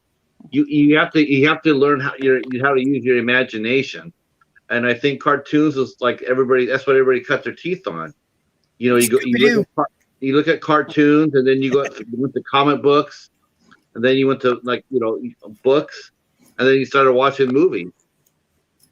I was the Beavis and Butthead and Ren and Stimpy generation. yes, Ren and Stimpy. Yeah. I used to make And my Beavis and brother Butthead is watch coming back Beavis on and Butthead Paramount with Plus, me. so. I mean, who here did not watch cartoons when they grew up?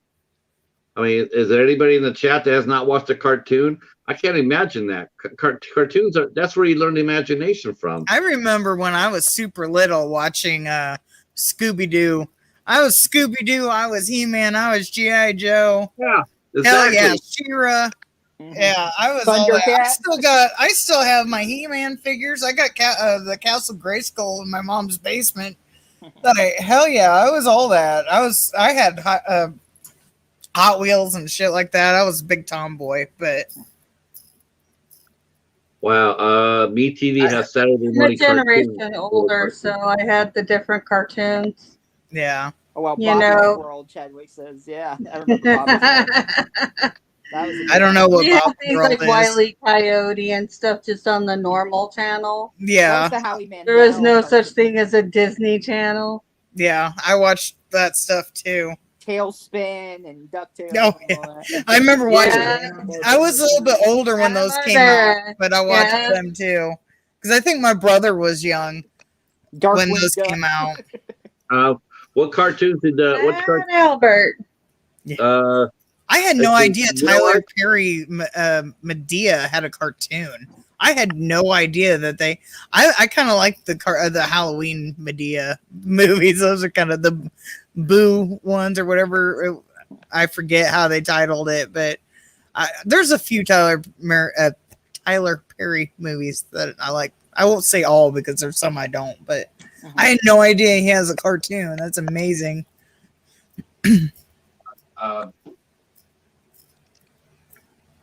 If I was a little bit better set up, I mean, I still have tons of cartoons in my collection. I look for them wherever I can. Yeah, I love all my cartoons and watch them all the time. Yeah, I mean, to me, that's where the building blocks of imagination comes from. Yeah, I've kept a lot of my son's like old movies too. Well, hell, I just bought Pinocchio and Inside Out at a garage sale like a couple days ago. But I keep some of those. One day I'm possibly going to be a grandma. So hopefully, I shouldn't say hopefully, but if my son has, well, I also have step kids too. So and they're a lot older than my son. But right. Rick was mentioning how he loved Fritz the Cat, Heavy Traffic, Hey Good Looking. Rick, I watched Wizards. I watched The Hobbit. I mean, Ralph Bakshi was amazing. He's an amazing animator. Wizards is an amazing movie. I've looked for that movie for a long time. I don't know if it's ever gotten a Blu-ray release. Wizards is a really good movie. are still alive and in high demand, and adults love them even without kids. Yeah, Yeah. I mean, We how have could the you- Boomerang channel. Well, it's like an app, but we have Boomerang that has like Tom and Jerry and Scooby Doo and Looney Tunes. But I think it's a lot of the older stuff. I don't think any of the new Yeah, crap's on Boomerang there. is. I like it. Yeah. But yeah, We we have have the- Boomerang. yeah, we have I think with that, the free classic cartoons that you can get on Roku, and we also have Crunchyroll because We have my that too. son is a teenager. Yeah, we have In fact, Crunchyroll too, but he watches that. I've never been on it. in fact, I think I just read this yesterday, the day before, that they're gonna re-release Robotech. They're gonna clean it up and remaster it, and they're gonna re-release it. So that'll be really cool. I mean, Robotech was like, fuck, that was like a first adult cartoon. Well, no, Yeah, he likes well, Robotech. as far as Japanese cartoons go, it was my first adult experience with that. You know, it was like, because they showed death on that show. It wasn't just like at the end of it's a Japanese. Isn't Crunchyroll Japanese? Crunchyroll is an anime that Yeah. you can also get foreign anime on as well. And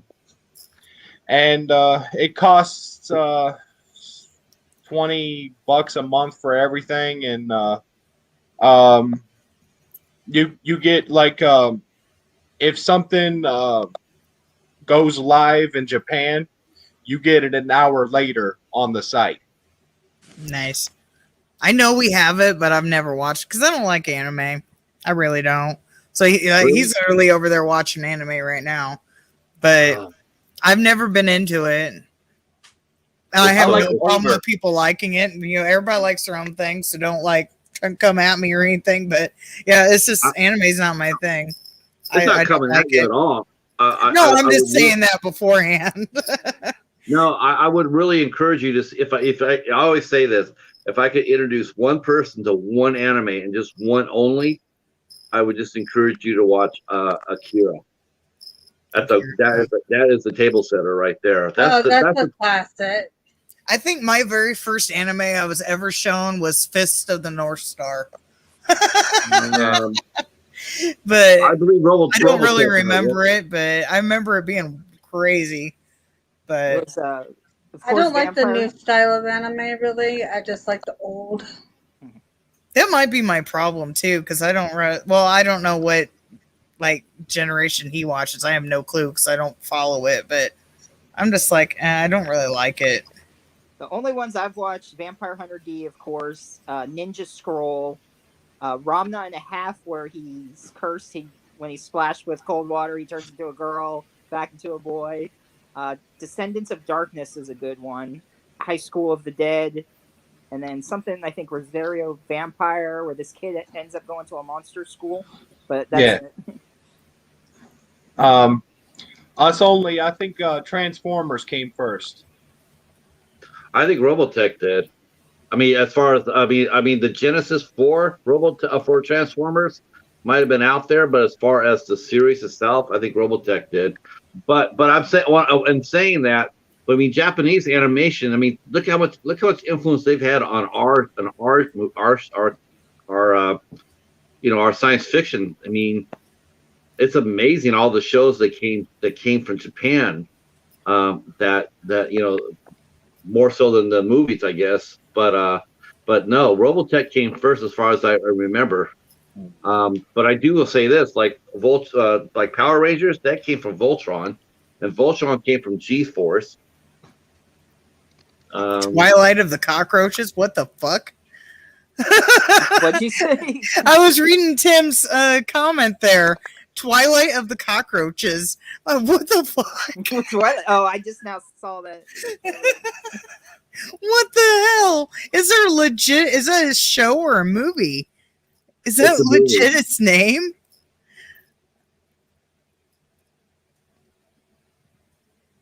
Wow. I don't have anything to say besides what the fuck. Yeah, Power Rangers actually came from a Japanese live action show, but I believe that was inspired by Voltron. Voltron came out in the 60s, late 60s, early 70s, and then G-Force I think was even before that. In fact, G-Force when they converted over to Japanese from Japanese to American as far as voice actors go, Casey Kasem actually was actually on G-Force.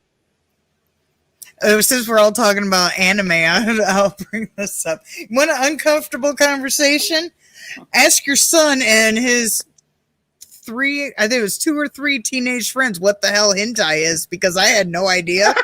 Well, then, you know, there's different kinds. There's yaoi and yuri. Because I used to pick them all up from school. So I would have a carload of teenage boys, and I don't remember why, but I'd heard about hentai, but no, I didn't know what it was. And so I picked them up, and I was like, so what is hentai? So, yeah, my son, he's sitting in the front, he's just like, his friends are all in the back, just kind of like giggling, because here I am asking, his mom's asking what the hell hentai is. Oh, yeah, no. that was a fun, awkward car ride. Hentai. I embarrassed, like, I forget how many it was.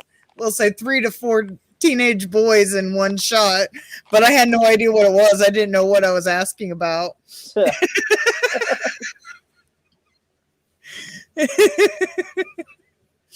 And I don't even remember what brought it on and why I asked, but there was some purpose to it. I wasn't like trying to embarrass him. I legit didn't know what it was. So Voltron came in it was the 80s over here or 80s in Japan? Because I want to say Voltron was a little older than that. For some That's reason, I was thinking I love Transformers was Voltron. second Voltron time. was a good. I have no idea. I remember watching Transformers when I was little, but I was born in '79, so I don't know. Yeah, the only show I never watched that was huge back there was Gundam. I never saw Gundam. Yeah, Ben, I was just talking about that Scooby-Doo thing earlier when we was talking about the Blair Witch. So I've always liked Scooby-Doo. If a Scooby-Doo has a new movie and I find out about it, because there's been a lot that I've missed, but if I find out about it, hell, I'll still watch it. I'm 40 years old. I don't give a fuck. I'll watch Scooby-Doo. But Well, there's a new one with Elvira. Yeah, we watched it too. do the Scoob in it. That's the newest one, isn't it? Yeah, but there's another one with Elvira though in it. Oh, there's a new one with Elvira. I did not know about that. Yeah, I will I'm not have sure to if look it's out for that. yet or coming out or it's already been out, but I bought Scoob. I watched that. I thought that was cute. I hate Scrappy though. I can't stand nobody likes Scrappy. Scrappy. Nobody likes Scrappy. That's one thing I liked about the Scooby-Doo movie is they made Scrappy the bad guy. Scrappy, Get that little fucker out of here. Yeah. I hate Scrappy. Nice. I'll have to look for that. I didn't know. I was not aware of that.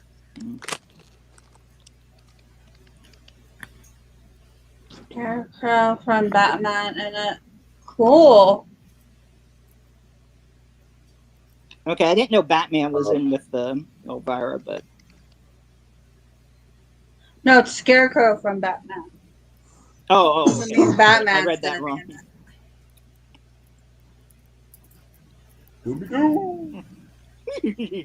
No, I hated Scrappy back from when he was in 13 Ghost and wherever the hell else he got introduced. Never did like Scrappy. That's one thing about Japanese animation. Their series, they always restart series, and it's really hard for them to ever connect them. Yeah, I see that now, Brad. I thought I was older than that. Wow, only one review on. Okay, that's interesting. But I love that show. That Voltron was a lot of fun. Maybe G-Force. Maybe I'm thinking it wrong. Maybe it's G-Force. Excuse me. I know that one. I know that one much older. Oh my god. What? You don't need to know. Okay. I can't take them out in public. Oh, there it is. Battle of the I heard Planet. him giggling. I was curious what I missed. Yeah, that's what I was looking for. Battle of the Planets. That's what I was looking for. They called it G-Force, but it was actually, I think they called it Battle of the Planets here. That was a fun show too. That's the show that Casey Kasem was on. Well, if they did it without Vincent Price, what's the point? So they made a DVD direct sequel, 13 Ghosts of Scooby-Doo, but they did it without Scrappy and Flim Flam. I'm not sure. I don't remember. Oh, Flim Flam. I remember. Okay. And brought back Fred and Velma and got some to take over Vincent Price. Vincent Price was like what made that like the bomb. Mhm. Yeah.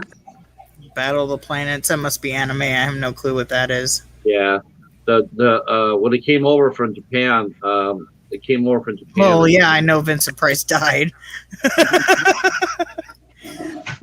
I heard he had a new movie coming out. I don't know. But yeah, they didn't have to. They could have just made a new movie. They didn't have to like redo an old one. They could just make a new one and not have have this that.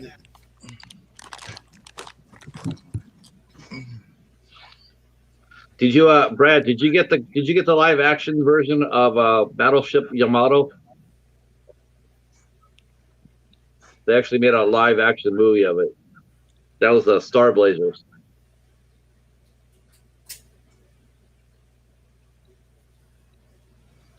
Yeah, that's what I got confused with Voltron. I thought Voltron came out earlier. It was actually Battle of the Planets came out earlier. The G-Force I know has guinea pigs in it. Yep. Well, yep. Figure out do my that. 2 cents in. I keep seeing G-Force put in there. Yeah, I that's can't right. contribute to this conversation. So. Yeah, Disney did that. They did that G-Force, the guinea pig force. Yep. I can't contribute too much to this conversation. Me neither. So I just We figured out. weren't allowed to watch a whole lot of cartoons past a certain time. Yeah. Well, it's funny because we all grew up. I mean, before we came before we all came ESC. Oh shit! I was probably in my 20s before I was even told what anime was. I had no idea. One of my exes was into it, and a lot of my exes have been into it actually. But he showed me, Fist of the North Star, and a couple. Which other always sounds like a porn to me. It does, but I might be saying the title wrong too. I don't know. No, But- you're saying it right. It just Oh, am sounds I? that way. It But- just sounds that way. Yeah, I know he showed me that and a few others, and I don't remember what the rest are because it's been 20 years. But I was like, damn, wasn't my thing. And I couldn't even wow. tell you if I like Fists of the North Star because it's been so long. I don't remember it. I just know I watched it.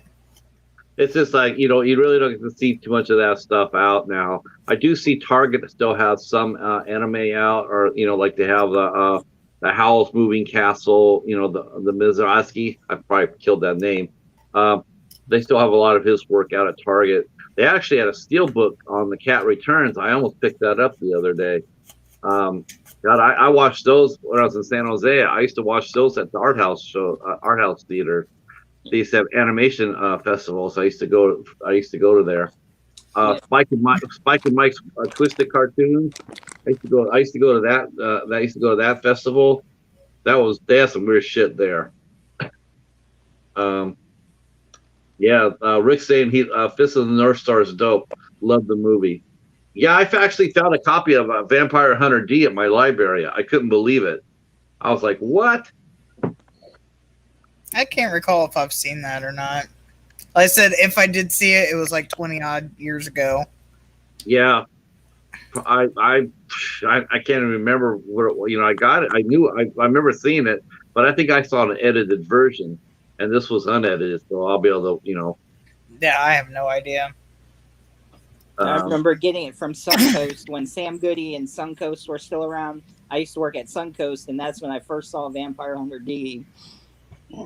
Nice. You guys Um, notice any new movies coming out that you're really excited about adding to your collections? You kind of cut out a little bit. You say new movies to add to their collections. Yeah. Ebola What Rex. new movies would you like to add to your collections that are coming out? Hunter x Hunter. Trying to think what's coming out. And Saint Maud.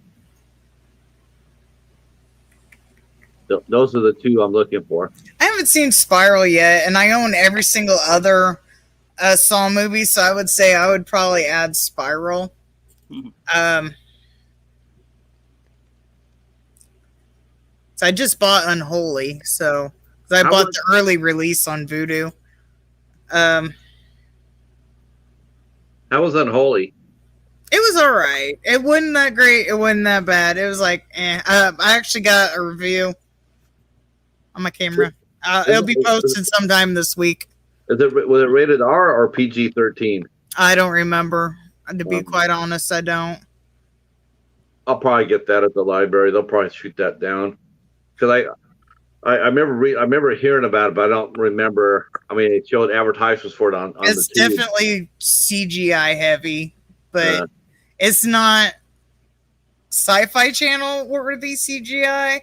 It's like mid-range CGI.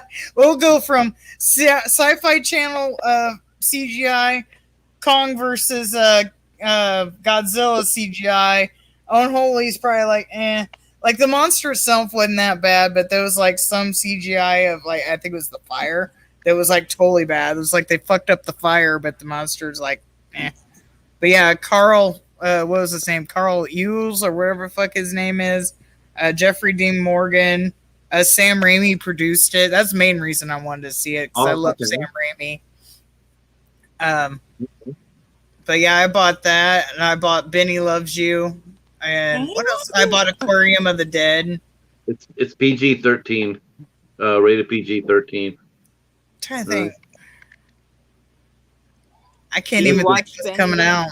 Huh? That's definitely library Did you material. watch Benny Loves You yet? Yeah, that's another review that'll be coming out this week. Benny Loves You. It was almost like an Elmo, killer Elmo. What are American Guinea Pig movies, Rick? There's some interesting ones of those. What are they? There was one, I forget which one it was, but there was like a possession. She was actually like ripping out her stomach and intestines in one movie. What It's a gore fest. Yeah. It's a gore fest, Patrick. I just gave you guys a like. Now I need a wave from the panel, like in the stadium. Yay! Yay! And you give me some cups to do a cup snake like the Cubs. Chadwick says he wants to see the new Purge film. I live right next to. Oh yeah, the new Purge one. Yeah, I want to see that one too. I own all the Purges. The Forever Purge, where they still, even when it ends, they go the rich. Yeah. They go after the rich people finally who like stay in there. Yeah. I wouldn't say finally. They've kind of. Well, yeah, that's true. They have, but yeah. But yeah, I own all the Purges, so I will definitely see that. I want to see Spiral. Fuck. I know it's gonna be a while, but I want to see Meg 2, but they're just now started filming that not too long ago. Great White looks amazing. That's gonna be coming out. I want to say they're filming the Meg off of Lake Michigan. I could be wrong about that. What? You did that on purpose. Well, You know that lake separates us. I could go swim across it. No. Pseudo snuff extreme horror. So basically Todd Sheets material.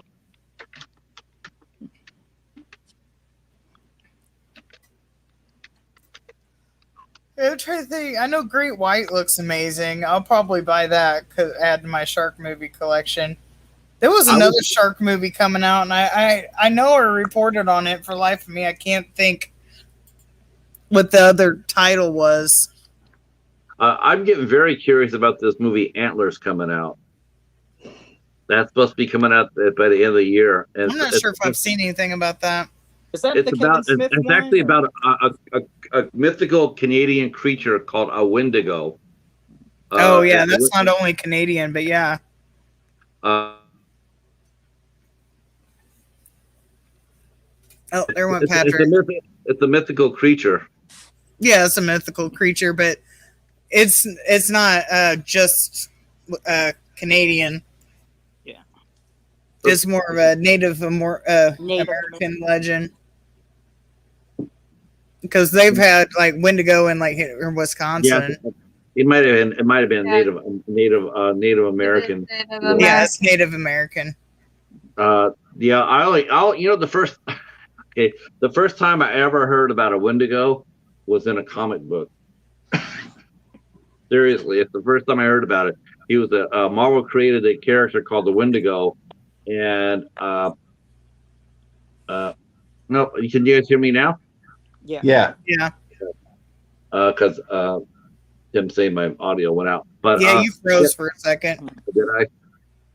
Yeah, we're getting the storms rolling through. I'm surprised you haven't heard it yet. But I haven't heard it boom in a while, so I don't know. Disappear. Yeah, so that's my first time I ever got an exposure to a Wendigo. Was reading a Marvel comic book. He was basically it was a spirit, a Native American spirit, and it would go inside different people, and then they would change into this monstrous monster, and then they would fight the Hulk. But I always thought it was a cool looking character. So that's what I mean. I think the movie, I guess, is going to explain the mythology behind it. So I did have a Yeah, couple we more. have Quick Trips. What I is did- it? It's a gas station. Oh, I've never heard of it. So, No. No. Yeah, it's a gas station. It's a West Coast thing. oh, gotcha. Oh, Yeah, I've only lived in the Midwest, so yeah, I have no idea Yeah. what that is. I have no idea. I'm from the West Coast. I had no idea what a QT was either. When he said cuties, I hope he wasn't talking about that messed up Netflix Oh movie. God. Oh, No, you don't even own Netflix. so wrong. I mean, I'm sure Yeah, you've heard about I it. Yeah, haven't seen I it, heard but about I've seen enough about it that I don't want to see it. No. Yeah, I heard about it. It was just Which like, one? Which Uh, one? You don't want to know. Underage twerking, that's all I'm going to say. Yeah. Close-ups and, yeah. No. Don't. Yeah, I heard it gets a little bit more graphic than that too.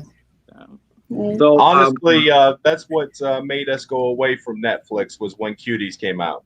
Yeah, yeah, they showed my mom. it. And then they changed Yeah. the poster or something, or I don't know. Yeah, the poster. Yeah. My mom watches off my Netflix. That's the only reason I keep it, because that way she has movies to watch. If she didn't like watch my Netflix, because I pay their internet too. If she didn't watch that, I probably wouldn't have Netflix. But until she doesn't want her Netflix anymore, I'm gonna keep it. But I agree. I heard probably something would have they done the auditioned, same. Like 1,000 girls, or five, why parents even? Yeah. But anyway, Yeah. back to the Wendigo. Yeah, back to the Wendigo. The third so- or fourth episode, they had a Wendigo episode. It was For pretty which good. which show? Supernatural, the first season. Oh, I think okay. it was fourth or fifth episode. But Yeah, I know there's been some legends of it, like around like here, and like I think it's more northern Wisconsin, but I could be wrong. But I know like, which they never quite figured out what this cryptid is, but like the Beast of Bray Road. But they also think he might be like a dog man. They've also considered him like a Wendigo or whatever. But like the Bray Road itself is like 30 minutes away from where we live. So I live close to where a supposed cryptid sighting has been found. A lot of people say it was a bear with mange, but I don't know. I mean, have you seen a bear with no hair? They do look kind of freaky, so you never know. Could have been a bear. I mean, they are bears. I forget where it was, but they showed a bear that was shaved, and it looks weird with that. Yeah, that's what I'm talking about. Yeah, Their mange. armpits, man. I trip out on their armpits. But yeah, that was probably more than likely what it is. I mean, we're more towards like the southern end of Wisconsin, so I don't know how far south bears go, but hell, just like what, a year or two ago, we had a bear that like started in Wisconsin and he like walked all the way down to like fucking Missouri or something. So I mean, they go south. I don't know where the bear thought he was going, but he did a little. He was heading south. Did you see that girl that the dogs were barking at the bear in her yard and she like ran up and pushed the bear off the wall? Yeah, I Yeah. saw that. She was protecting her dogs. Do you see the ones where they have where the bears would come in the somebody's yard and the cats would go chase them out? Yeah. Yeah. Up the tree? I've seen the swimming pool ones where it's swimming Yeah. in their pool. I like- saw I like- one where the little Yorkie chased the bear up a tree. Yeah, cats are always fucking with bears. Here's the- They all wait until their bears is like not paying them much attention. Then they come right up there and just scare the shit out of them. Like, and they're all fluffed up big, you know. Then they just wait, and as soon as the bear turns his back, they run up there and it's like boo, and they're right up the tree. Yeah. So I was going to comment about I was talking a bit earlier about the VHS 4 movie. The reason I was going to mention that too is, it's being picked up. It's being picked up by I think no, I'm sorry, this new movie coming out called Hellbender, and it's being picked up by this new studio or this distro company called Yellow Veil Pictures. It seems like they're like a new player on town. They've also picked up Hellbender, which was made by the same team that made The Deeper You Dig. That movie came out on Dark Skies, and that's a trippy movie too, by the way.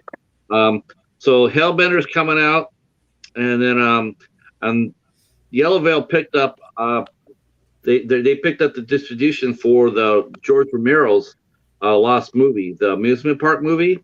Yeah. And yep, they picked up the distro for that, and they got some other movies coming out, Honeydew and Satyr, and they seem to be like I'd never heard of them before, so they're relatively new to me, but they seem to be making a little bit of a splash here.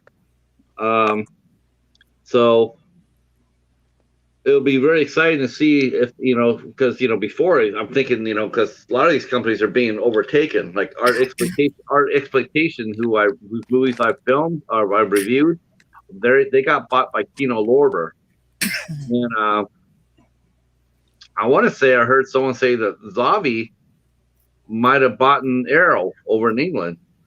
I heard that, but I don't know if that's confirmed or not. But I heard that the Zavi was going to buy Arrow. I think what we're seeing is like like the big studios are snatched up the other ones. Like how Disney bought Fox and Warner Brothers bought Discovery and all that other stuff. I'm starting to think that maybe some of these smaller distro companies are going to start doing the same thing. They're going to buy up their smaller brethren. The survival of the fittest. I think.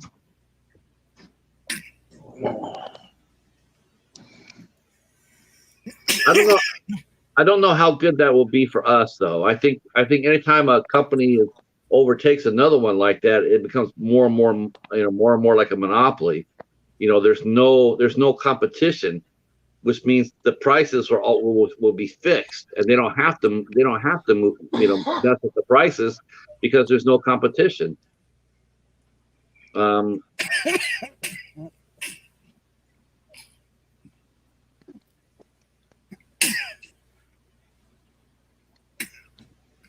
Are you okay, Christy? Yeah. That shark finally scared you, didn't it? The what? Your shark that scared you. Yeah. Yeah. I knew it. Told you it moved. I didn't bring a drink with me this time. But I get coughing fits all the time. Don't smoke. Or you'll be like me. I am a walking warning label. What Megan happened Fox, if the Megan tequila hit you? I don't have any tequila. I saw the trailer for Megan Fox has got a new movie out called Till Death. Yeah. And initially, it looks like to be a little bit like a Gerard's Game, the Stephen King book. That's what the article referred it to. I didn't watch the trailer. I just read the article because it was actually in my news.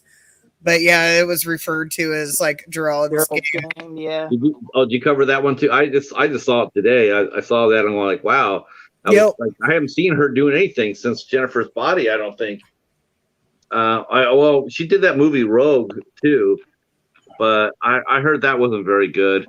But as far as straight horror goes, and then I thought it was straight horror, and then I watched it, and then it looks like to be more like a cross between. It looks like to be like a thriller with horror elements to it. I thought it was going to be like kind of what Gerald's Game was. I would say, kind of like a thriller with horror elements. I mean, I didn't really think it was like outright horror. Some of her like imagination, whatever, was kind of on the horror thing, but. Yeah, I would say that. It turned out. I watched the trailer and it turned out to be nothing like Gerard's Game. It was like, oh, okay, so it's a crime drama. Okay, but it still looks interesting, and it's. I think she has a good horror cachet. I think people will watch her. I mean, I think she can do horror pretty well, but she just has to want to do it. I think. I think that's how it works with a lot of actors. I think you really have to want to do some of these movies and genre movies. If you go in there just looking to pay a paycheck to get a paycheck just to keep working. Later, Chadwick. I think fans are. Oh, thank you, Chadwick. Yeah. Bye, Chadwick. Have a good one. Bye. We'll be on my channel next week. I just think a lot of the actors, if they just phone it in for the money, I think horror fans more than any other genre, I think they pick up on that more than any other genre, more than comedy, more than anything else. If you go in there and you're slacking off and you're just going through the motions, the fans will call you out on it. That's how I feel. I know when I see someone who's doing lazy acting, it bothers me because you know what? I've invested my time and money into this movie. I just hope that you just do the best job that you can. And I think Megan Fox is a good actress. I think she's a much better actress than what she's been given credit for. It's just that she really hasn't had a lot of opportunities to show that. I like Jennifer's Body. I own it. It's around here somewhere. Yeah. But yeah, I like Jennifer's Body.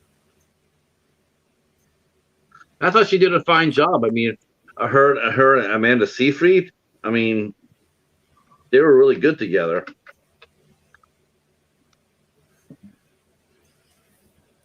But I think everybody keeps on remembering her as, doing the Transformers movies. And I just think, for as long time as she's been around, she hasn't really done a lot of movies.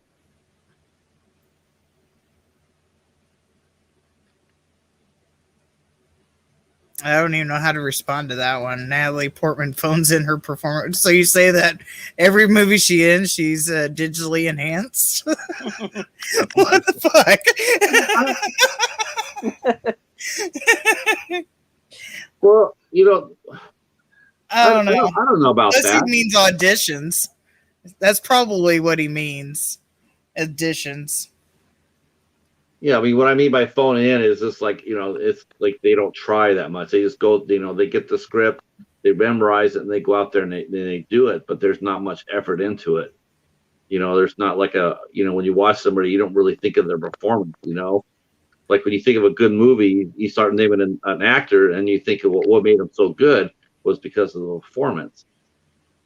They really tried. I don't think she's that bad, but everybody has their own opinions. So, yeah, I just hope it works well. I mean, I'd like to see it. I mean, the trailer looked good. The Till Death trailer, it looked. Yeah, I haven't good. got to see it yet. I just went off the article and just read what it said. But Yeah, I haven't got around to watch the trailer yet. I was gonna do a trailer reaction like over a month ago. I forget what trailers there were. I had them all lined up, and then I completely forgot. I didn't even said in like one of my news things was gonna watch the trailer, and I planned to do it the next like day or whatever, and I never did it. I forgot. I'm like, well, it's too late now.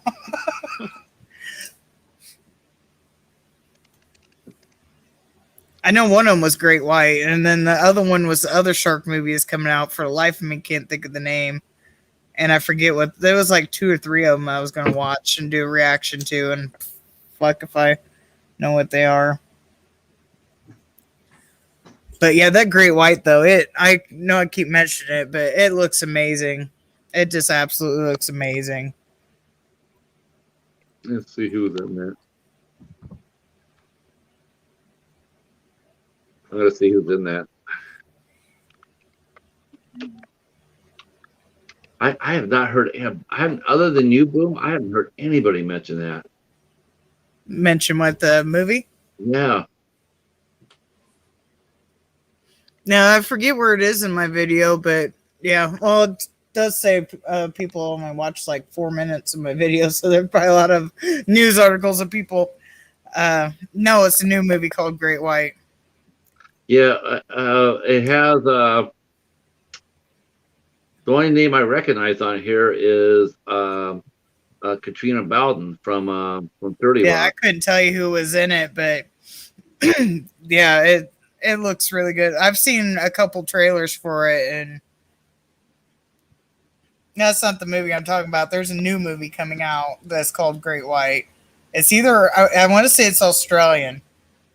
I know there's an Australian and there's a Chinese movie, shark movie coming out, and I want to say Great White was Australian. And for the life of me, I don't remember what the second one is, but yeah, this one here looks to be. Let's see if Martin Wilson is. He might be. Yeah, that's the one. Yeah, it's the Great White. I'm looking at. That's the one. Martin. It's an Australian movie. yeah, Looks like it's already been released. It doesn't. it's probably been released in Australia. Yeah. Well, I haven't seen it anyway. I've been keeping my eye out for it, but Yeah, it probably won't. It doesn't sound like it's going to get a wide release here. probably looks not. like I've been looking for digital because yeah, I don't get out much, but I've been looking for the digital. I'll drop the picture to you. What's a picture of? The page, the movie database page. I'll drop it. I'll drop it in the room. You tell me that's what you saw. The director and the cast look Australian, except for Katrina Bowden. Katrina Bowden is American, of course. Looks intense. Yeah, it does. I don't know why. The reason it's showing a 3.9, but I'm just wondering if that's just people who. I wonder if that's from Australia or what. That's a lot of people to be voting it down. I never take that seriously anyway. Yeah. I never do. Horror movies, for the most part, unless they're mainstream, get low ratings.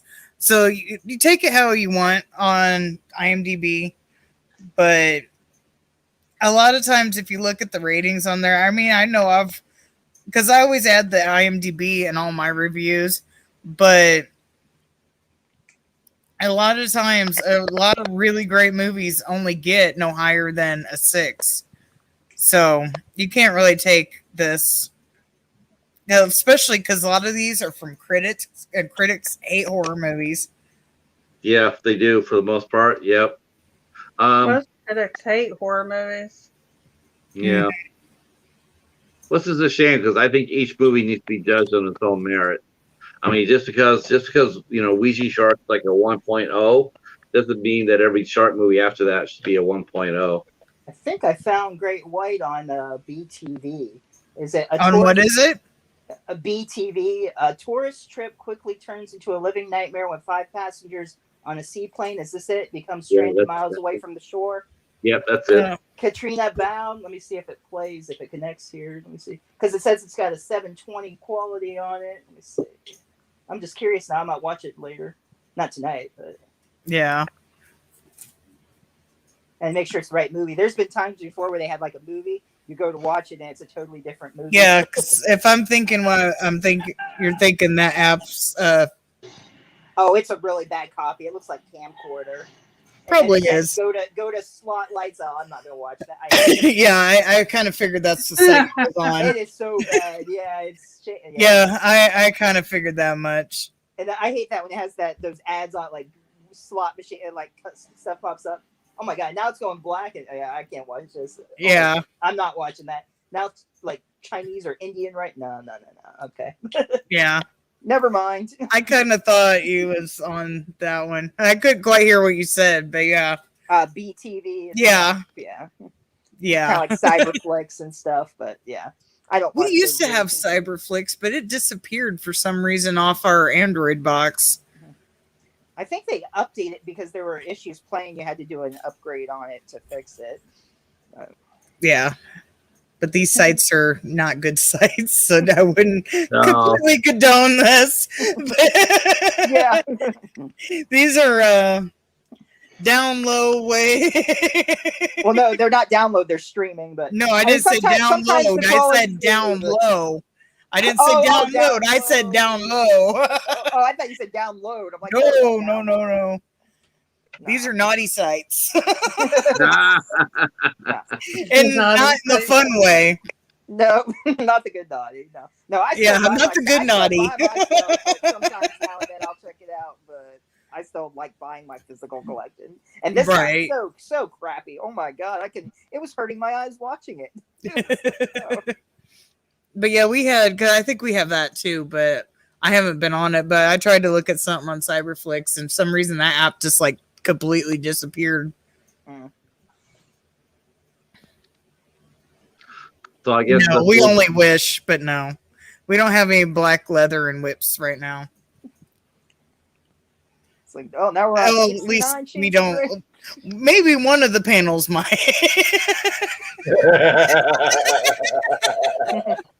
I wonder which one that is.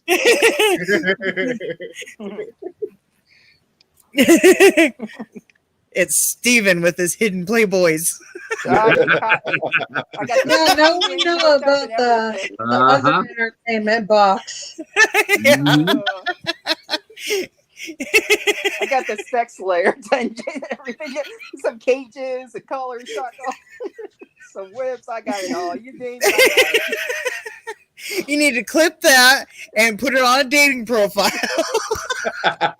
Unless you're not single, I don't really know. I just, I like to start out like romantic dinners, walks on the beach, and then bring into my sex dungeon. I mean, cut that last word out.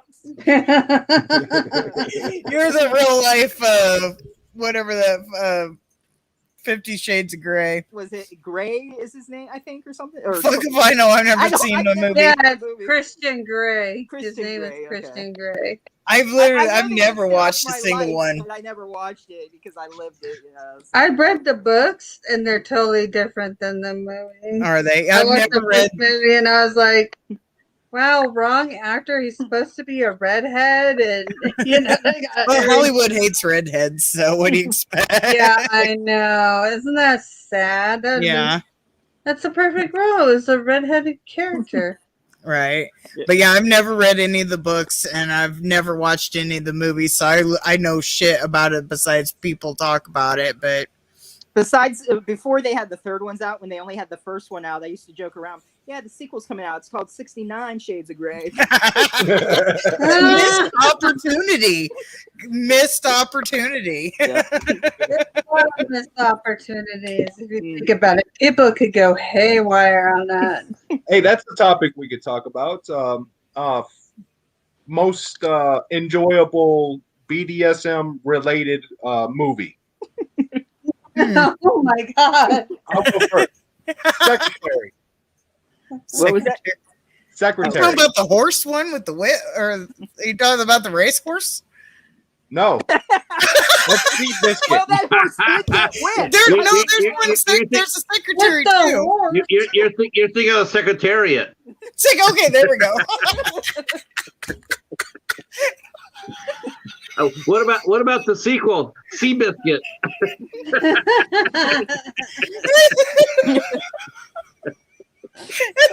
What's the biscuit? I was like, that's a new kind of BDSM. You like wish you're the racehorse getting whipped.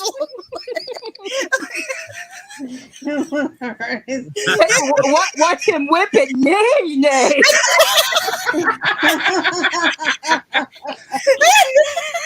That's how they came up with that song.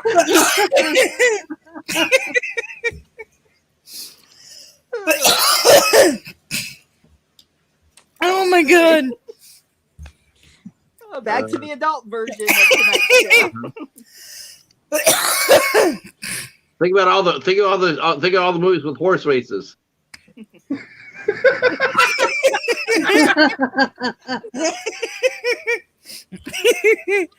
you say whore or horse? Horse. So somehow horses and BDSM go together. What about the horse?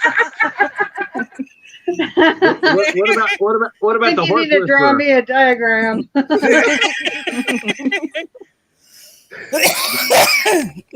You got the horse whisperer.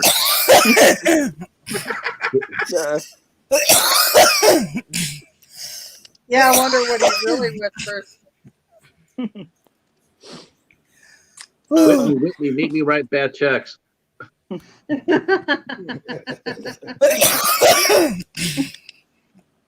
you look at the No. size of her personality? Well, obviously, I haven't seen that movie. Oh shit, that was funny. I would say probably the only one that's even in that realm I've possibly seen would probably be Hellraiser. Maybe, I don't know.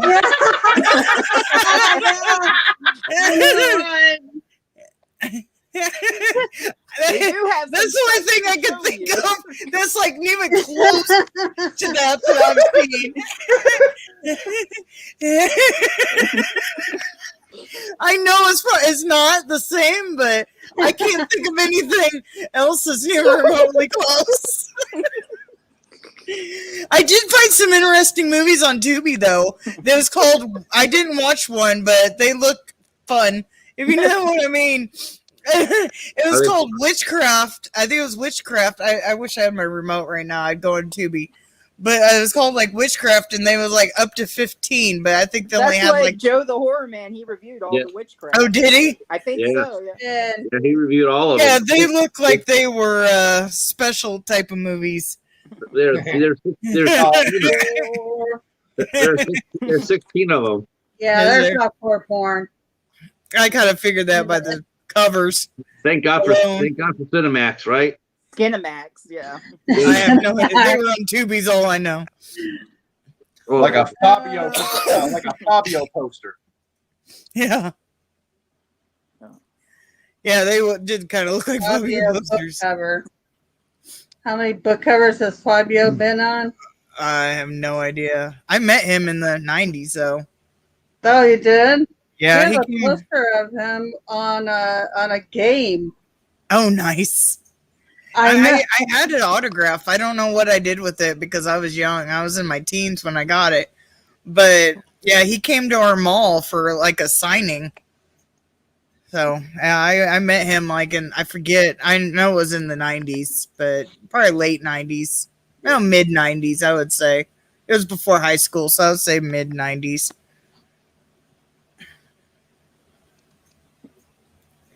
So he's technically the first celebrity I've ever met. that's Fabio. Yeah. I know some wrestling guys That's came. cool. Yeah, I know some wrestling guys came to our mall too, but I don't remember who they were. I remember walking past their table and seeing them, but it's been so long ago I couldn't tell you what their names were now. And for a town that only has like 30,000 some odd people in it, that's not too bad. That we used to have a booming mall, then they fucked it all up. Oh, no. Yeah, we used to have a really nice inside mall, then something happened, and I think they went bankrupt, and then they sold it and turned it into one of those outside malls where like all the doors to the buildings are outside, Yeah. and now it's like dying. Wow. It's like hardly any places in it now. But Yeah, Tim, the guy from I Can't Gotta Believe Believe It's It's Not Not Butter Butter. commercials. Yes. Didn't he? Wasn't there? He was on a roller coaster and he got hit in the face. Hit by by a the yeah. Did a lot of stuff. You ever seen the after photo of when they had him? He was clutching onto the roller coaster, and his face was.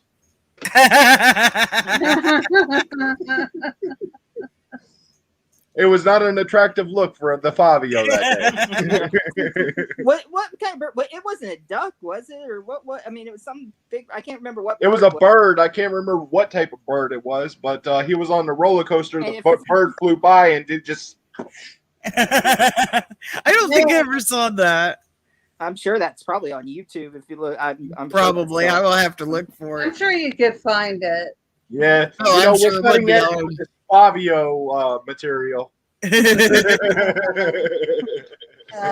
you what's so relevant. But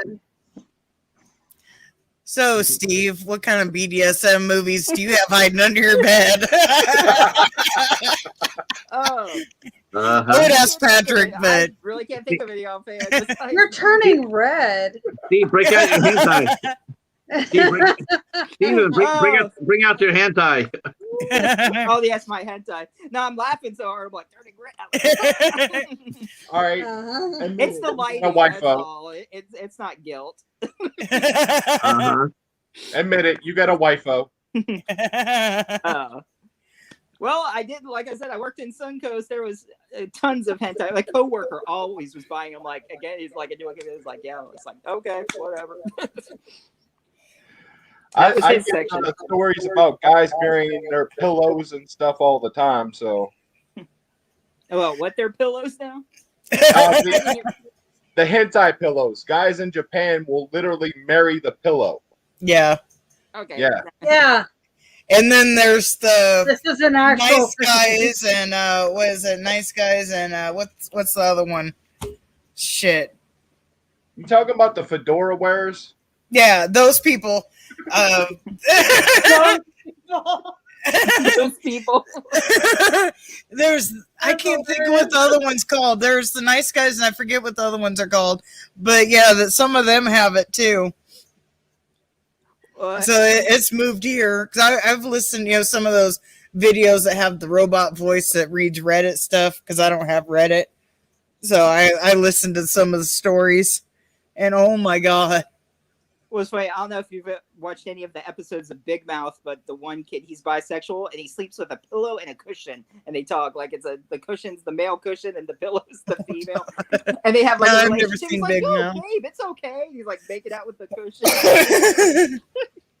Hey, just role playing with pillows, ain't nothing wrong with that.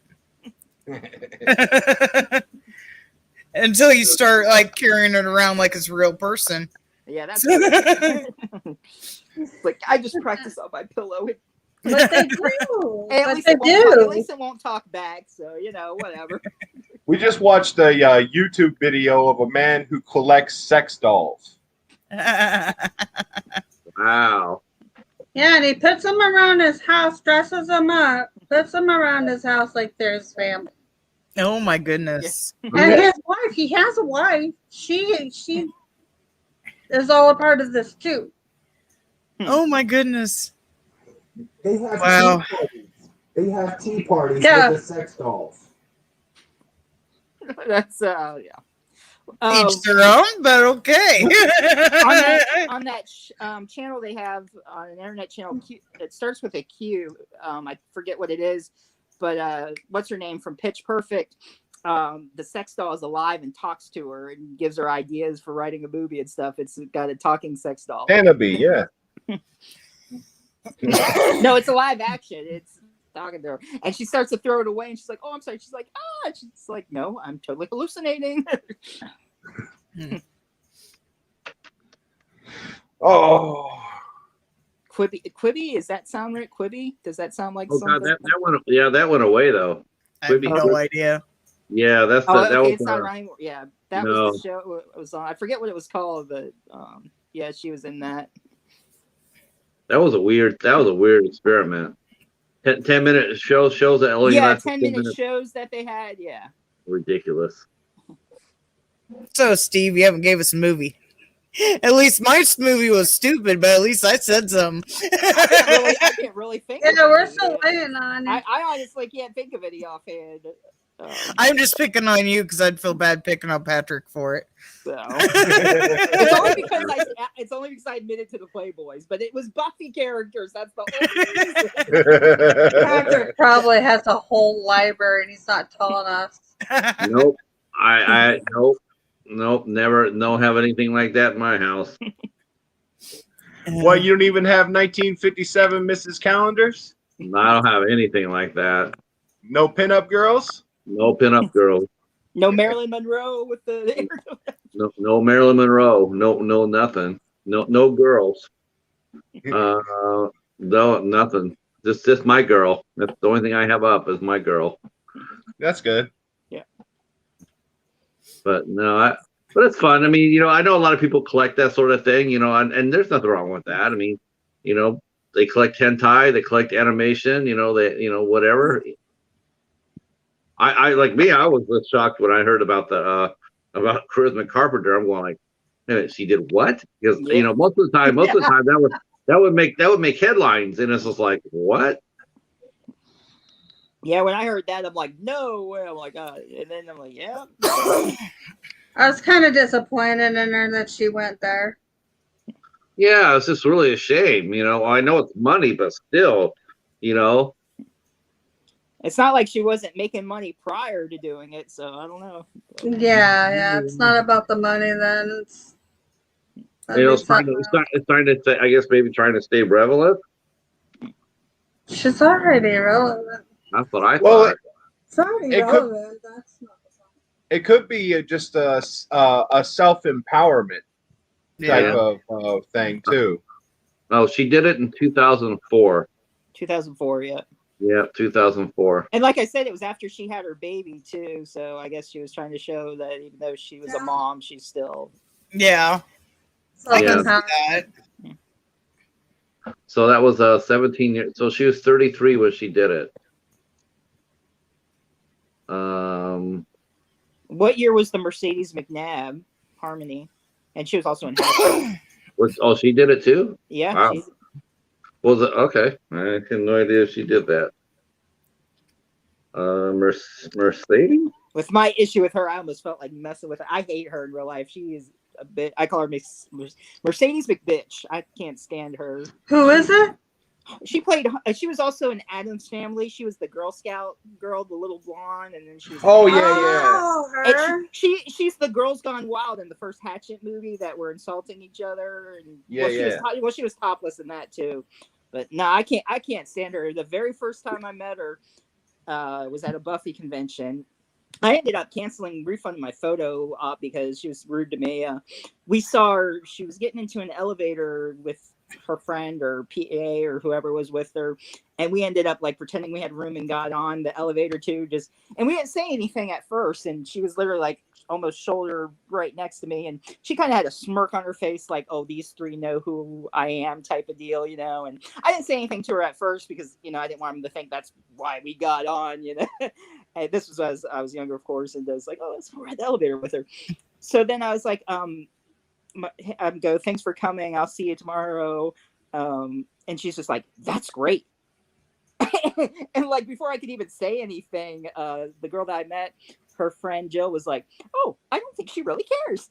And so they got off and everything, and we're saying how rude she was. And Jill's all like, man, next time I see her, this was a few minutes later, and she was coming down too, and she screamed. She goes, next time I see her, I'm gonna be like, high class bitch. And just as she said that, Mercedes got back down at the elevator. She went upstairs and she got her little dog, like little purse dog, whatever, that they have. And so we ran around the corner because we didn't want to get in trouble. And he's just, oh my God.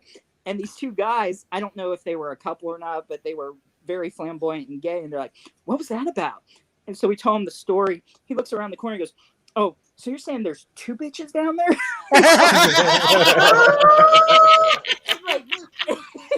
and so we were like, the story got around, but it was like telephone. It wasn't what we said. And like some people were saying, oh, did you hear Mercedes cussed out some people in the elevator? And during the Q&A, when she was on stage, I don't know why she brought up about her name, saying she was conceived in a Mercedes. And we're thinking, what the hell is she talking about? Like, we care. And so Jill, who had sort of mocked her back, goes, since you have such a well name recognition, do you think you've stayed pretty grounded, or has it gone to your head? Some people were like, ooh, and some people knew the story of what happened the night before. And so she's like, no, I don't think so. Well, I forget her answer. And I don't know where the tape is, but Jill was like, she's lying. She's mean. And so I still had her autograph ticket. I couldn't refund that, but I canceled the photo op. I didn't even want to pay for that after the way she treated us. And No. And so going through the line, and I didn't say anything to her. She signed my card, and she like kind of looked at me and just walked on by.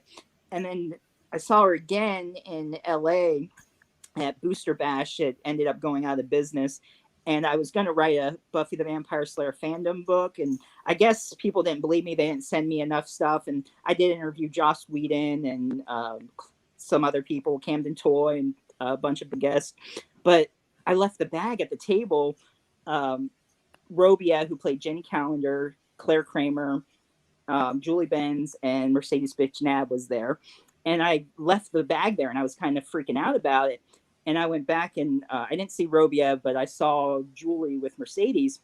And Mercedes was just like, oh, yeah, that bag's so damn important. And right in front of Julie Benz. And Julie was kind of even looking at her, and she's like, oh, it's okay.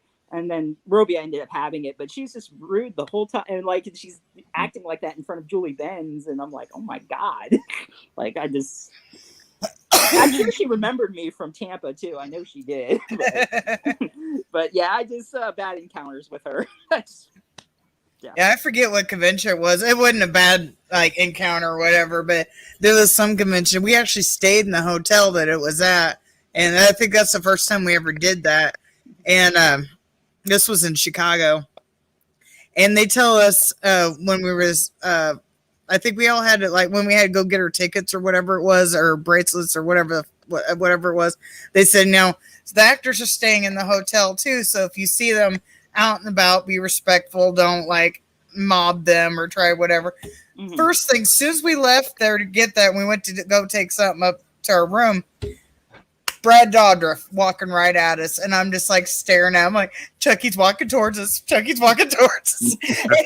He's a cool guy, though, Brad. Yeah, he is. And I was like, they just told us not to do this, so I'm gonna behave. I'm not gonna say anything. He's looking at me the whole time. He's like, he's expecting me to say something because I'm saying there. He sees me hitting on my husband saying something, so he's like, he even slows down when we get close enough, and we just keep walking.